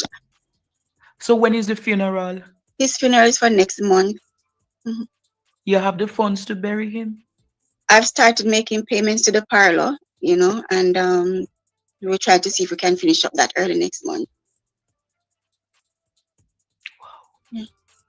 How much more you owe the funeral parlor to finish up the burial? They're supposed to get 200,000 more. 200,000 more? Yeah. All right. So we're going to help the mother to find the rest of the money to bury her son. Can we agree to that tonight, Jamaica? That we're going. I want to big up Partner Jar TV, and I want to big up the viewership of Partner Jar TV. Go ahead, ladies and gentlemen, and watch that video in its entirety. All right, reach out to Andre Stevens. His number is there. If you wish to contribute, whether through Cash App, Zelle, or anything at all, to help this grieving mother in her time of need, go and watch the rest of the video. I am going to drop the link to the video in the comment section. All right, I'm also going to drop the link to the video in the description of this video that I'm going to post because I'm recording it. So it's going to be at the top of the description for you to go and watch the video in its entirety. All right. So let me copy this, and I'm going to post it in the chat right now. All right. Go and follow Partner Jar TV, ladies and gentlemen. Partner PDTV News Jamaica. Go ahead and follow them. Follow him, Andre Stevens. All right. Right there. Let me know your honest opinions in the comment section. Christopher Tufton said that the healthcare system is not in crisis. Like, seriously? Hey, who mess is this? Oh, man, is this? Man, listen. All lies will be exposed. That's all. And anyone who takes that the wrong way, know why they take it the wrong way. My God. Elena said, hell really, I got hot. You can't reach the God. No, for real. Can you imagine? What did I tell you?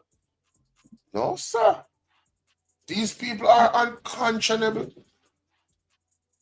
At this point, ladies and gentlemen, to be honest with you, that's what I came here to make sure that I highlight very, very early, because I have to post this video. I have a lot of work to do. However, if people want to call in to share their perspective on this situation, that's the number right there on the screen. If anybody wants to join me on StreamYard, I can start up the StreamYard link for you. If you want to join me on StreamYard, all right. So let me know in the comment section. For the people that want to join me on StreamYard, let me know. All right. Miriam Miller said, "May God bless you." Yeah, big up yourself for that. Respect. All right, so guys, let me know if you want StreamYard link. Let me know so I can send you the StreamYard link. All right. If not, I'm gonna end this thing if nobody wants to call in, and call me on WhatsApp. And the reason why I say call me on WhatsApp is because the audio quality will be better. If you call me on the phone externally and not on the computer, the audio quality is not going to be good for the viewers. You understand? So that is why I always say call me on there. Patrick, I see you in the building. Salute to you. It's another what you say this one? Another atrocity morning in Jamaica, another nail in the coffin for Bro God and his Santa students. Listen, man, this is beyond politics at this point, right? But they have to be held accountable. Right? Because you see, it's not just the fact that it's happening under their watching. It's also the fact of how they respond to these things that are happening under their watch. Right? That is really the bad thing about it, you know. Christopher Tufton, Andrew Owens, especially Christopher Tufton, he is one of the two of them they are PR geniuses. They know how to spin everything. And I'm saying it makes them come off to me as heartless a-holes. All right? The way how they spin things to try and keep political traction, things that they should be empathetic and sympathetic about and act in a certain way, it makes me view them as arrogant, inconsiderate pieces of sugar honey iced tea. You understand? And I really dislike how they operate. I really dislike how they operate. The truth is not in them at all. But I digress. Oh, somebody's calling. Hello. Hello, good morning. Oh, good morning. Good morning. How you doing? Happy belated Easter. You know what? You know me I talk to you about. You did watch the Andre program last night. I am The actually lady live. will lose her son up I'm you. actually live right Jeez. now. That's what I just Jesus. reacted to it. Wow. Mr. Anno, me not stop crying. You hear me? Yeah. I actually just reacted to it. I'm live right now. Jesus. Me weak, brother. Me I tell you something weak. Can't believe it. Jesus. Cut me deep, man. Mr. My sister said she'll go up there when she hear last night. She said she not better go up because she have the same foot problem with her knee with pain her, you know, man. Okay. So she not go back. My mother is literally afraid to go to the hospital. I have me go there. Literally. Mr. Brother, me I tell you something, me not stop cry from last night for the lady. Mr. My belly button want pain me. Yeah. I could have wanna I will pick me, you know. I will pick me that, you know. That is it. This is why I get upset When I hear Jesus. people talking about third term loading and these things, and I look at these realities and I say to Sure. myself, do you guys have any soul? Do you have any heart? Mr. Brother, right now, me I tell you say, me I look for me pick them and me I say, no, we can't go doctor again. Cause we no must come home. Me I tell you, man, We no must come home, you know. that's a crisis. Yeah, you never see some when you buy like how somebody like buy the lotto, you know must win. Right, Eh? right. Jesus, brother, me say me head a hurt me say me not top ball. For the lady, me say me couldn't sleep last night, me I listen to the girl, you know. And the one pity the woman have, you know, I look woman company that, you know. Yeah. Any little thing, you know, so she talk to it like a man and woman a yard. She don't have nobody. Mm-hmm. Eh? Mm-hmm. Jesus Christ. Terrible, man. Right now, me now, we not have money for fly, we go foreign, you know. Thank you. To fly out when we're ready, you know, and Thank take you. helicopter and go away, you know. And the private place them when I have the money for that neither. Jesus have mercy. But the lady said she buy everything for the. Then you must imagine say if you're there, son, on your bucket two, and you say, boy, you got doctor for the two. You know, might come up, you two, you little two. Yes. But then do the woman be? But then do the woman is a baby? Where did do the woman baby so? Why? Oh man. Terrible, man. I just that me say me call. Come here to say come like me just say me call and feel a little better. All right, mama. Me say to myself, say right now, every woman right now this morning should have go up on the street. Me say if me could have get this, I want even if I'm go up on the street and go garden, go the house where they have there and stand up out there. They don't have to do nothing. Yeah. Just stand up.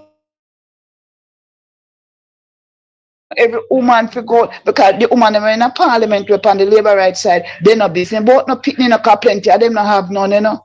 So they no business. Brother, may I tell you the truth this morning? We will rise up. The woman in the top babe, like said the man. We are woman. And we are carry the pain in our belly. Right now, my belly hurt me. Because every woman should have feel a woman the pain this morning. Every jack woman on this world. Serious thing. I tell you, brother, may I tell you. All right, here, I have a blessed day because may I tell you the truth. Hold it down there, man. Respect. May I tell you, man, may I tell you. Jesus.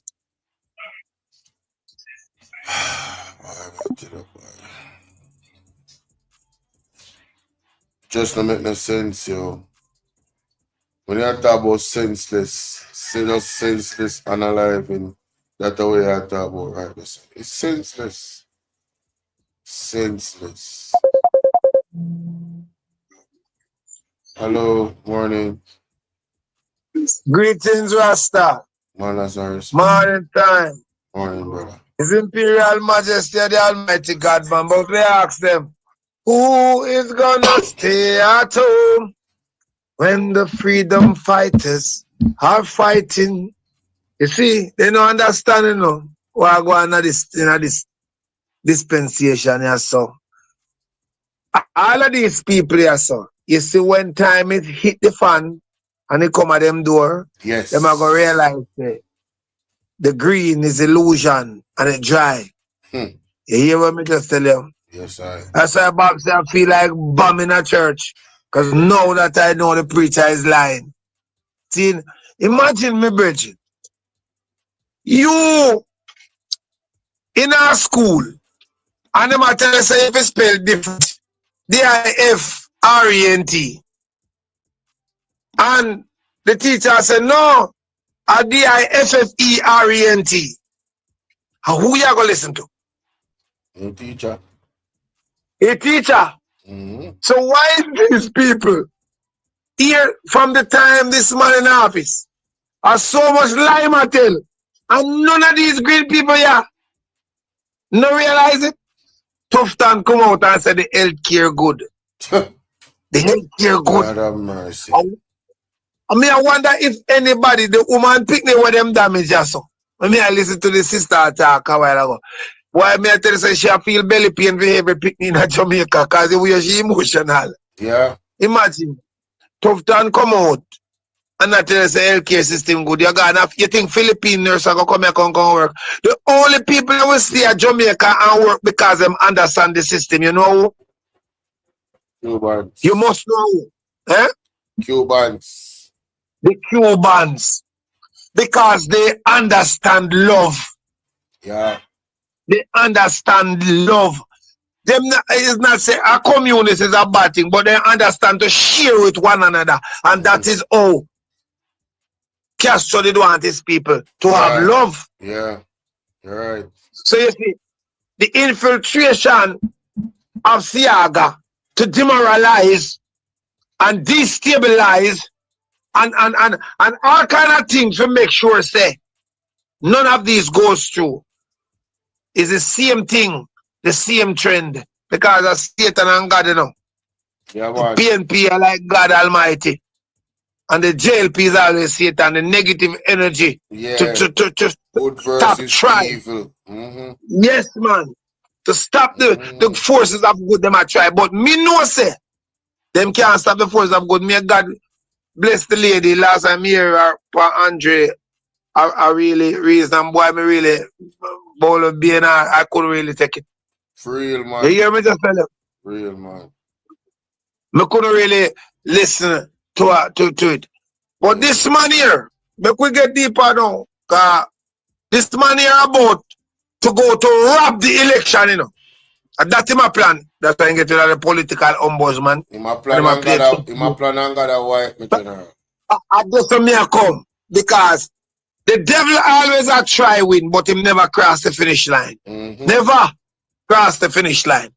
And then fail to realize that a God give the devil authority to do what he's doing. Him have to ask God.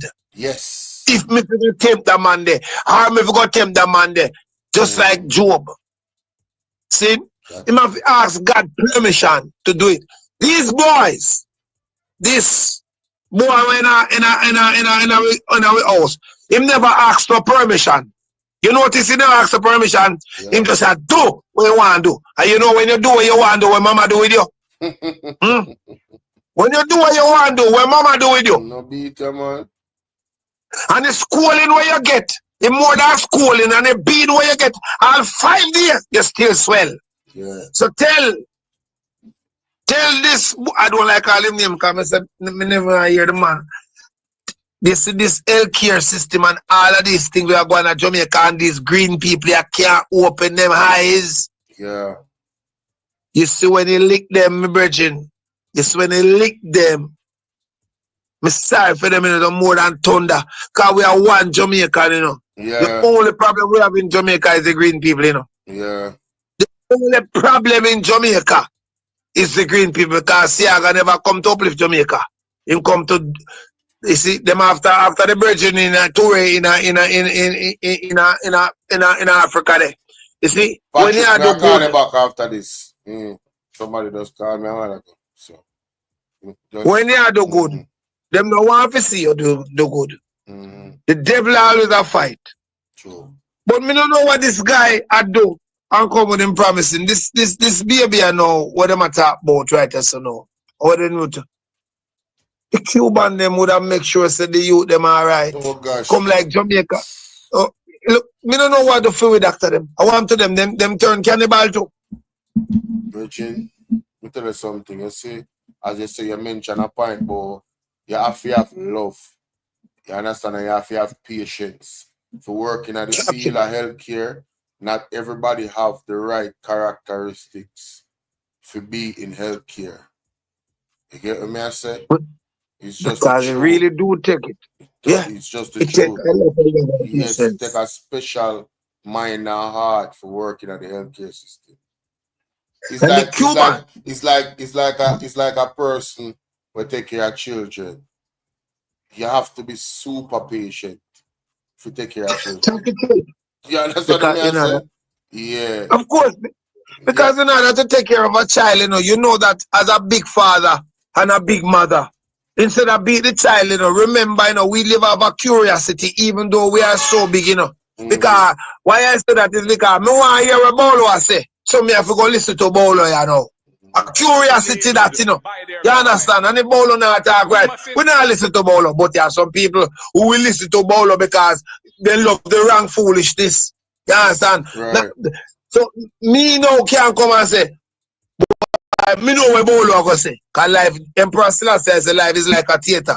You can't know the end of the movie, you have to watch it right through. See? So the way all these people are move, you have to play Mr. Korea now. the way all these people are move, them no want to hear the writing, them no want to love the writing.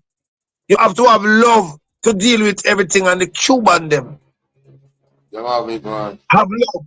Me have to go move on, because more hear where Patrick have to say about his own experience in the cases too as well.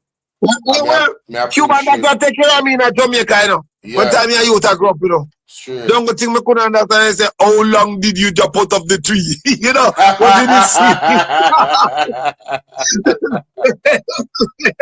I say, what you say? He said, how long did you jump out of the tree? Everybody have to tell me when say me couldn't understand. But then my foot when it broke. Easy. See, heal up, Reggie. So, I love it, Rastafari. I know me can't hold for mix up talk, but bless I will put topic in the pan. Me know, man. Bless up yourself, Rasta love, salute. Every time. Every time. Big up the Rasta there, man. No joke. Call back Patrick. Patrick have contribution to the topic, yeah.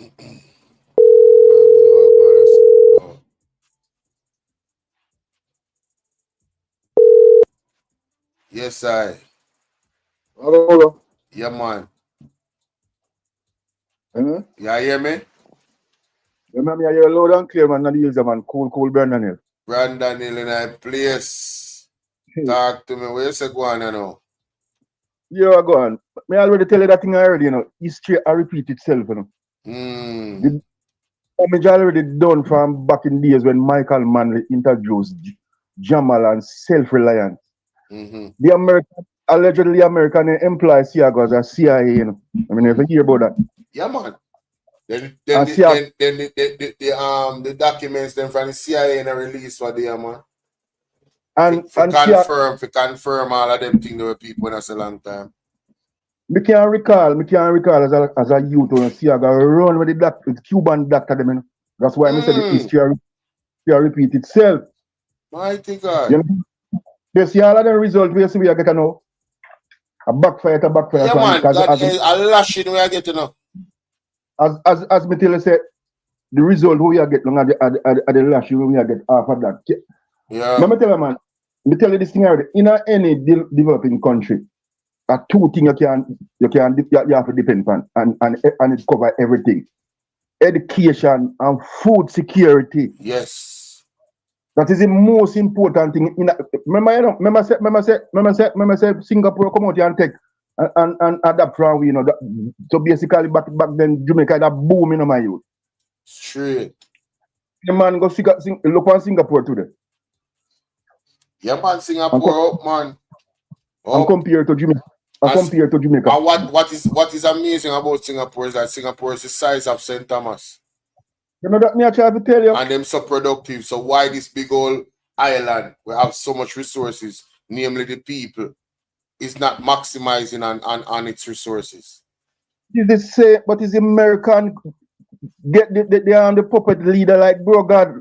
Same thing with Siago. And mash up Jamal, get yourself educated, build people educated and plant your own food. Right.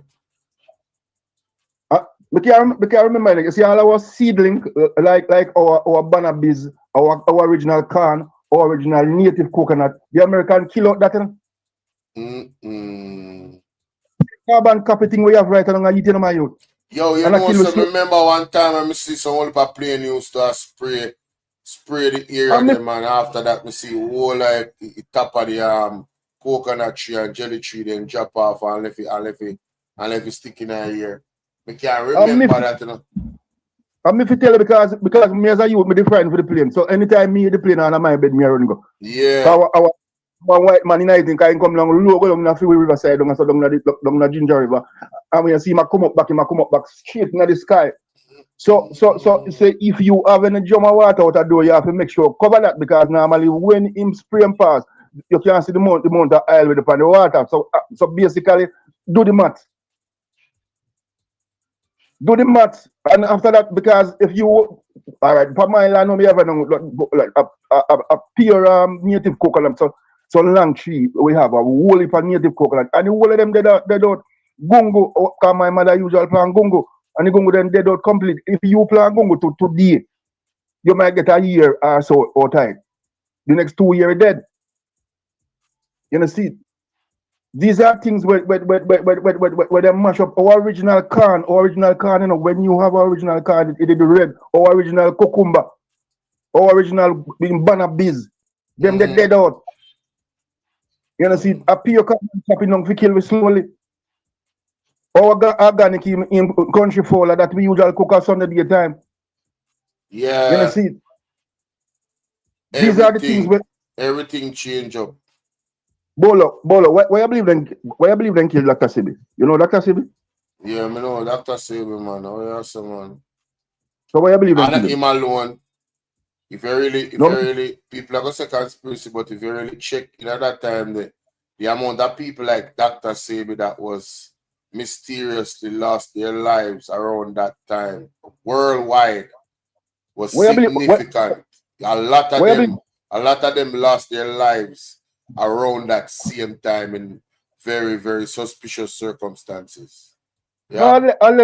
Allegedly, does not the pharmaceutical get rid of him, my youth? Exactly. Allegedly, yes.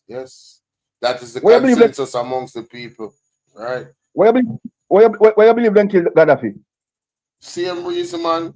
Like how they want to go after Ibrahim Try. Why you believe them get rid of him, Saddam Hussein? Saddam Hussein. Why you believe them get Iraqi attack? Yeah. Why you believe them get rid of Malcolm X?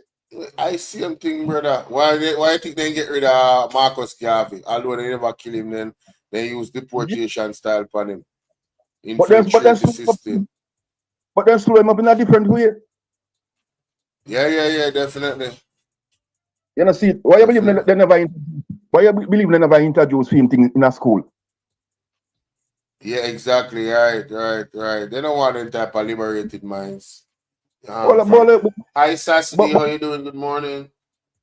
Bolo, we don't need no high glass to see them thing, but here we go. You see the majority of Jamaican people are the bloodline of Kojo, you know, my youth. You know, if you know about Kojo and Nani, you know. Yeah. Majority of Jamaican people are the bloodline of Kojo and Siago. You know, see.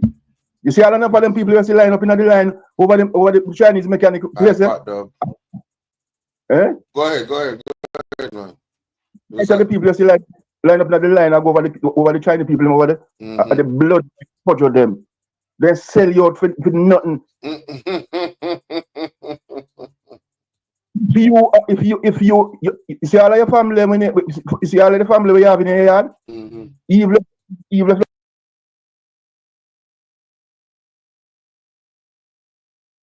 live bad, you know them. Yeah. You can resolve your problem in your yard. Right. You know, go to door, go spread your dirty line. Right. Me not say we can't adapt from the Chinese them. Chinese them is very smart. That is it. You know, we can't adapt from them. But why be dependent on them? Why? And why not protect your citizens them best interests? You can't go China go set up business. And if all of these foreigners basically coming to Jamaica, they have an agenda, you know. Yeah. All of them have an agenda, but here we go on the problem we have. We have a weak leader. Yes. Very weak leadership. Because if you live in your house with your kids them and you as a father don't put on your foot in anybody or creep in your yard, you know. And take away all the wife too. You know, see, these are the things You know, see, not Jamaica, not Jamaica, but not for me age, you're not supposed to fool in my youth. Because I see what I go on. Because back in the days when Labour Right and PMP usually fight a Brandon Hill, Stone Hill and Brandon Hill usually fight. Yeah, let me tell you, a pickaxe stick man usually, because here we go on, you see, nobody couldn't go, Brandon Hill couldn't go Stone Hill. Wow. You know, see, and when Golden Spring, when they call Golden Spring, the hungry person could have defended them at Brandon Hill. And when the Stone Hill go down to beat them at Brandon Hill, my friend, come then time Tony Welch. I never hear about Tony Welch. No. Up here, Tony Welch. Don't Tony Welch, they're jungle man, and I remember say when they run from the jungle, at Brandon Hill, come back. You know, see, there's a whole thing where you don't know about. Yeah, you've lost topic, enough things you don't know about politics and something. Brandon Hill and Stone, because Stone Hill and Labour Right and Brandon Hill are the yard of comrade. Wow. Until today. You know, see. Wow. So back to the argument again with the Cuban doctor. And the result where we have here now, what we are dealing with. The damage already done. Right. You know, see the damage already done by Siago and his student that is broke God. What a Him not different. Majority of the Labour yesterday at the bloodline of Siago, then can't change the unredeemable. They're not good for your kids' future. I blighted them, them is a one got 5,000 and 3,000. They not think about them future. Yeah. Them not think 2-3 generations down the line. No. Short-term people. Yeah. But the PNP deal with sad. You know. Bolo, I will have thing for me to talk. But where you said it happened to you in the hospital? No, all right. Me spend a month in a public. Might be have two nieces or a public. Right. One over Jubilee and one over the hospital. Because the one over Jubilee is she's a accountant. And the one over the next part, a nurse. So me they go down in 2016, there about the poor circulation in my foot. Then time I have a whole per week. So me usually abuse a whole per food, pork and a whole per sitting. Me just seem like me addicted. Then time I addicted to food. Right. If me have ice cream in the fridge, me pass it for 10 times me have eat ice cream. So me can't come. So me have an whole per weight. So the cholesterol go. Yeah. So it give me a blood clot in my short story. It give me a blood clot in my right foot. So me have to go public. Alright. Mr. Bolo, the pain on me and feeling is like some boy when I time me come at me compromise, he then cut off the foot, You know, see the amount of pain on me and Hold on there. Hey, wanna see that embrace there between Damian Crawford and Marky G at a conference last year. May I tell you say, trust me love the unity within the PMP right now. The man is genuinely on one accord, brother. It's a beautiful thing to see because where we are go face in terms of leadership when them win. And we are speaking it into existence. When they win a clean, democratic election, no funny business, a clean democratic election. It's going to be a clean sweep for the People's National Party. And when they win, they have a lot of work to do. Me know that for a long time. We, as Jamaican people, we have to stand with them and we have to work with them every step of the way. This is about the future of Jamaica. We have to get this thing set in our way where we don't want the next facts coming at the end house to come grape the country dry. You understand? Them have a whole heap of work to do. Trust me. Mm-hmm. Yes, sir. Yes, cut story start. Yeah, as me tell you, boy, the people and the doctor, so the doctor them go behind me and my niece. Mm-hmm. They go put up the foot. And my niece here overheard, because normally when the surgery I go on foot, but the nurse them have to know, you know. So my niece tell them saying in the name of Jesus, my uncle foot now cut off. Straight. You know, see. What you mean? And then come to me, I believe on Saturday man or Friday man and tell me, so Mr. Woodstock, you know, say we are going to send you out with medication and see if you can exercise the foot. Right. You know, see. And I succumbs, me come out.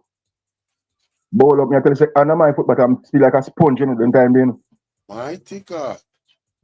Couldn't walk, but you were going on a cherry garden, me work up at Jacksonville for something. You never know cherry garden, go for Sunset.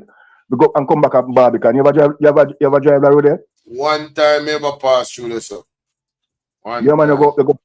This part me up on top of the all of the famous people that make exercise up there. Me exercise with the whole of them.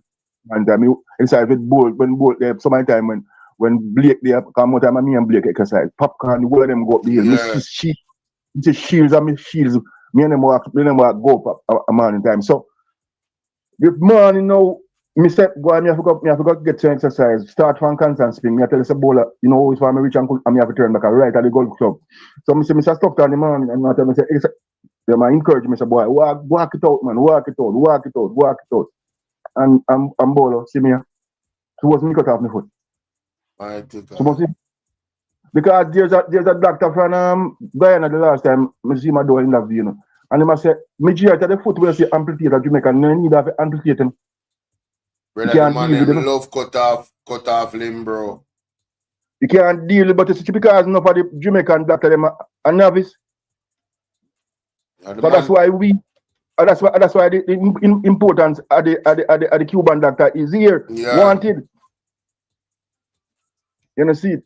Because enough of these doctors will say that they have the American mentality in their head.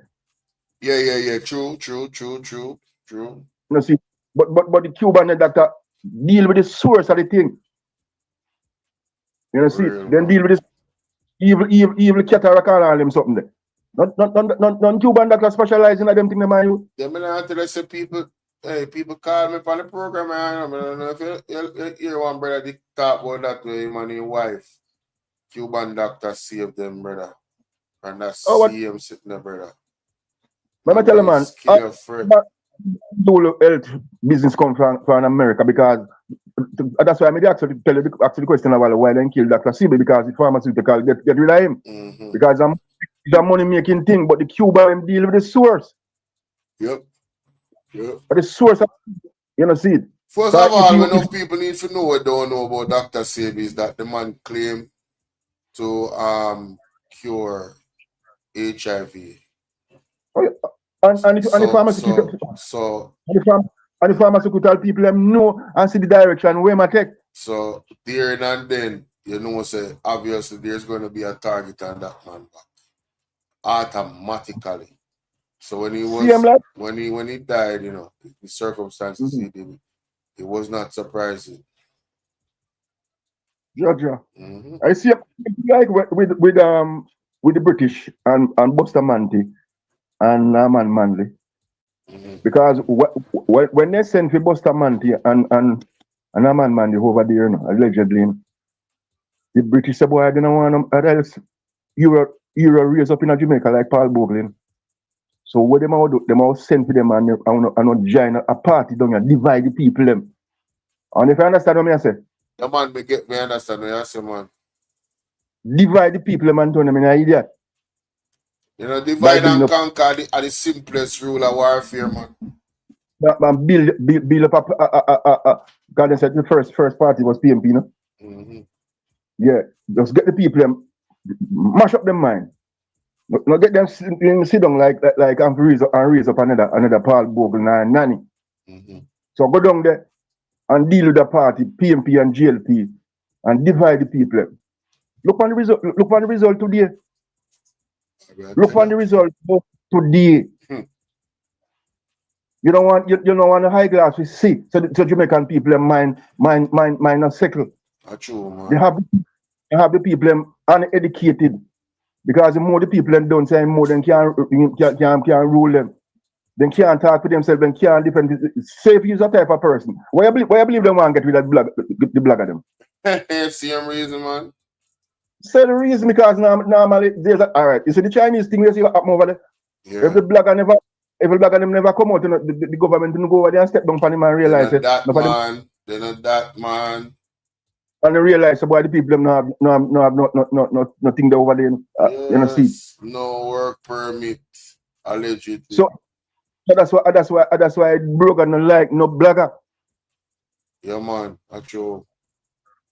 They like a flag of them when they can buy if they put out the narrative them when they want to put out. Like Vegas. Hmm.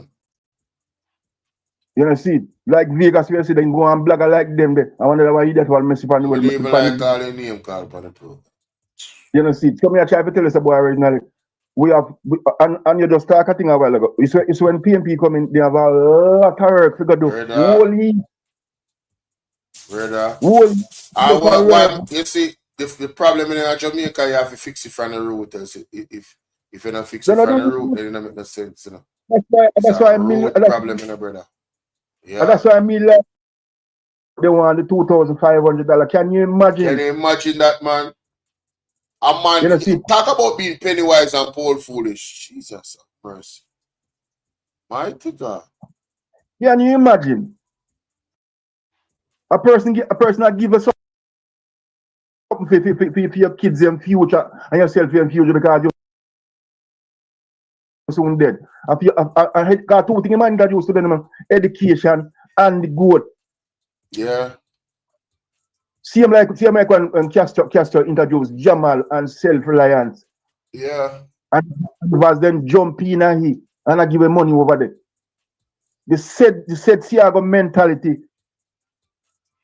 Virgin. And if you man them are raise goat and work at the same time, they can use that and feed them family forever. Remember say goat you have no hole for feeding because goat can't do things. No, them just nyam grass aside the road. Yeah, and I the thing quick time you have two goat. Quick time you have 3, 5, 15, 20 because my niece my nephew my nephew ever go over Caymanas Bay. You ever go over the river yet? Over Caymanas Bay? No. Around my sister the sister come set up on so my nephew left around there. I miss Genesis. I know 27 goat for my nephew over there. Yeah, and that's one of the biggest problems, protection in your goat. But you can't deal with because normally you can't deal with it. And that's a beat farm. Everybody can farm, but you have to put in strategy. Yeah. You know, see, and that GLP now, they don't have no farmer strategy. They see all of them killing. No, listen, I disagree. They have a strategy. Their strategy is to destroy. All right, my boss. You know, see. Yep, they have such a feature. No people think say I have come to the conclusion that the Jamaica Labour Party is not, the people in there are not stupid. What they're doing on purpose. You see me I try to tell you? They are sabotaging this country on purpose. I feel the mindset thing that. No, them sell out to the devil, brother. Literally. I remember if you remember when Bill Gates came to Jamaica. Around the pandemic. Everything changed after that. Then the same thing I say Bolo look around. You see more time, you see average life how we do it. And look if you look around here, do both spiritual and temporal and see the changes, you know. I see him to me I try to tell some man in a relationship, there's no way where you start a relationship for 100%. And when you see that go down to 60% and do nothing. Till you reach the but of the woman neck. Read the red flag. Jamaican people not read it. Yes. We wait till things. It's like our attitude towards our health in Jamaica is the same attitude we have towards politics. We wait till they reach stage critical before we say enough is enough. Read the red flag. God give you an instinct to read things because but here would be enough of we Jamaican, we not denial. Same like when a person Same like other person have depression, and you're telling the boy, you're not depression. No, I'm team. But you're not depression. But you're not denial. Average Jamaican people in denial, you know, say boy, relationship not good, and you still he night same way. And I say, boy, originally the woman nice, baby. She not nice, not going good. Move on or deal with it. Me, right, man, see the problem with we Bolo, cut up a thing. Jamaican people stop dying together.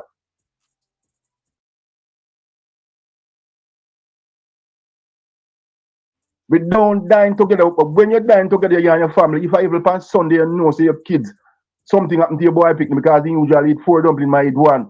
Something wrong. Keep meeting with him, keep meeting with your woman, keep meeting with your man. You know, see it. That is a prime minister thing to keep meeting with the people in your area. Communication is the most important thing. And I say you're going to pick up some boys.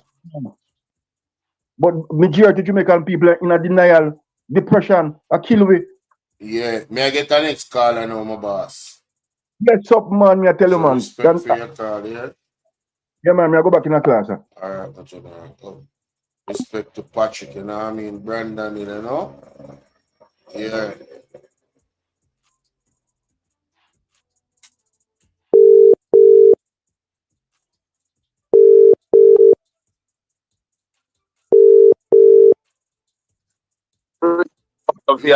Yes, my lad. You know some live right now. You like what? Yeah, man. When you finish your broadcast, you give me a 1-2. What more knockings to the audience? Yeah, man. Worldwide, on a yard. You don't know, my lad, just keep doing the right thing, because we say no distraction, because they say no prampush thing or no walk in the park. Yes, and I have a thing for sure, you. Yeah, because you see with our little bits and bobs up across the road, Scott's Cuisine and Lounge.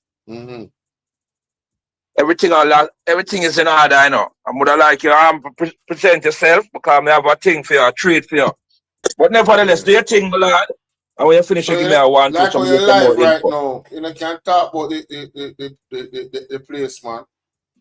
Yes, Scott's Cuisine and Lounge up by Crossroad, right behind York Pharmacy. We don't finalize the ribbon cutting yet, but everything is in order, my lad. Take your time. More detail to you people about the place. Go ahead, come here, record it, come here, post it. Okay, we say Scott's Cuisine and Lounge, right behind York Pharmacy in Crossroads, which will be coming soon. You understand what I'm saying, my lad? Yes, sir. So at the end of the day, we do an endorsement from Bolo and family, and you don't know it go already. It's a worldwide introduction. You see me, my lad? So what kind but of right about would I say no menu on a plan to bring to the people? You have all different type of meal, Caribbean meal, international meal, and there will be a bar. It's a versatility, you know, my lad, because you're the shot now. You see these premises, it's like, you remember where Bourkeland and Aga, they have the thing on the roof? Yeah. It's that type of setting. So entertainment will be in order. My lad, it's an international thing. You know, no pram push thing or no back road thing. Right. You see me, I say no disrespect to back road, but you hear me? Yes. It's there. Yes. You see me, I say. So it's a local and international, because all of my it is the man business from them side, whether Uncle Sam, you know, the old brick, Bolivia, anywhere at all, right to them reach. And the price will be right. You see me, I say, Bolo. Yes, sir.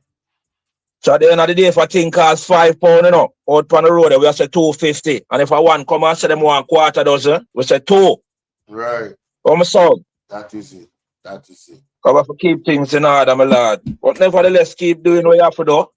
And thing. I may have some bits and bobs, some merch I get started to. I may make some merch reach you. Yeah, man. You see me put it into the premises and thing. Right. Alone prosperity, my lad. We just have to keep focus. Yeah, man. Do the right thing. And we say no distraction. And the next thing pertaining to what going on the rock there. We have begged the man them, my lad. We have begged the man them on Mackay, Cockburn Pen, anywhere at all, Rockford, anywhere at all. Corner one, unity. Can you see without unity? See that true word that we call coming from foreign. Without unity, my lad, nothing now going to change. Yes. And we need things to change, my lad. You guys can't just work, you alone, some on the spot and all them man there and Andre and man, Mr. Rattigan. You alone can't do it. Make we talk. You alone can't do it. You see me I say? We need the assistance from the people on the ground. Yes. You get to me I come from. That's why I ball for unity from there that can no man no plane not fly on one wing in my lad. Yes. Cause anything go up in the sky on one wing, it must drop. You see me I come from? True. John, oh my lord. Just bless up yourself and that's your whole lady because you don't know what's the family morals and Yes, keep doing sir. the right thing. Thank you. Mr. Bolo, Yankee bless out respectfully. Respectfully, of course. General, big up Yeah. yourself. Blessed. One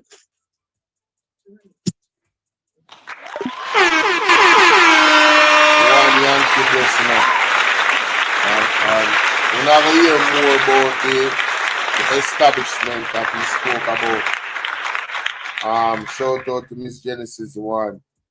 I mean, she said Fox Bolo.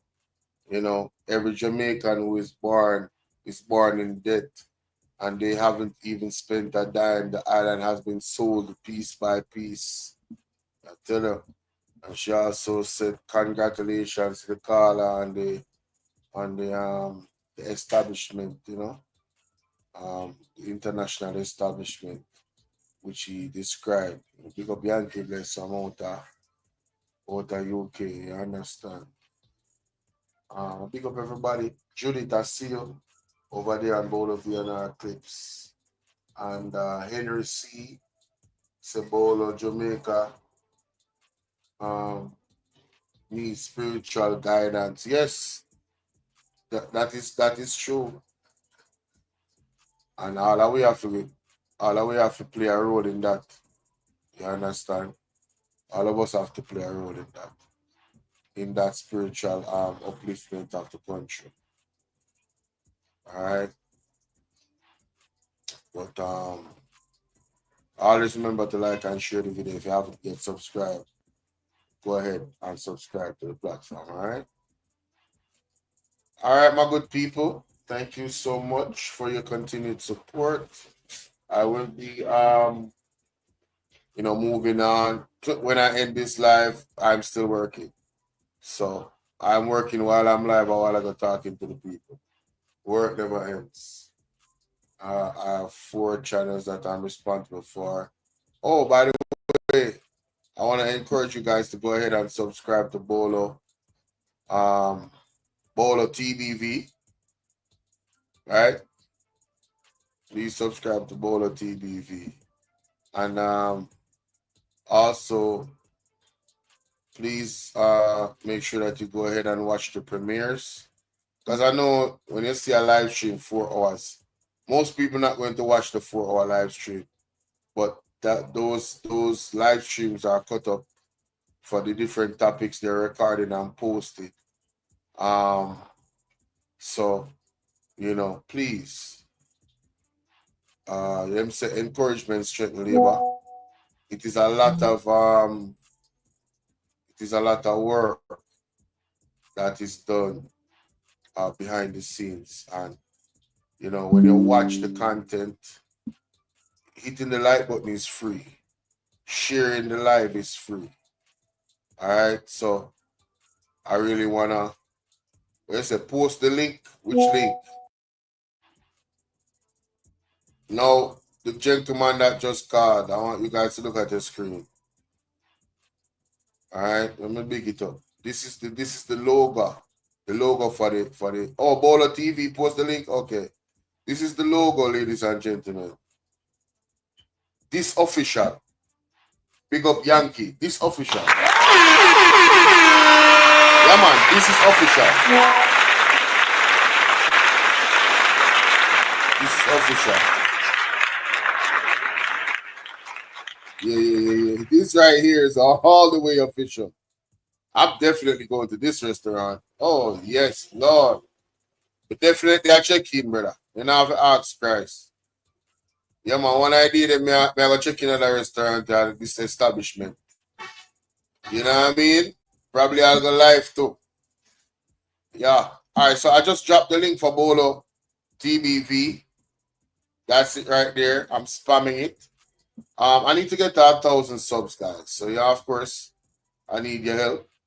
You know, we need to get to 1,000 subs so I can get monetized over. Don't worry about watch hours. That will happen.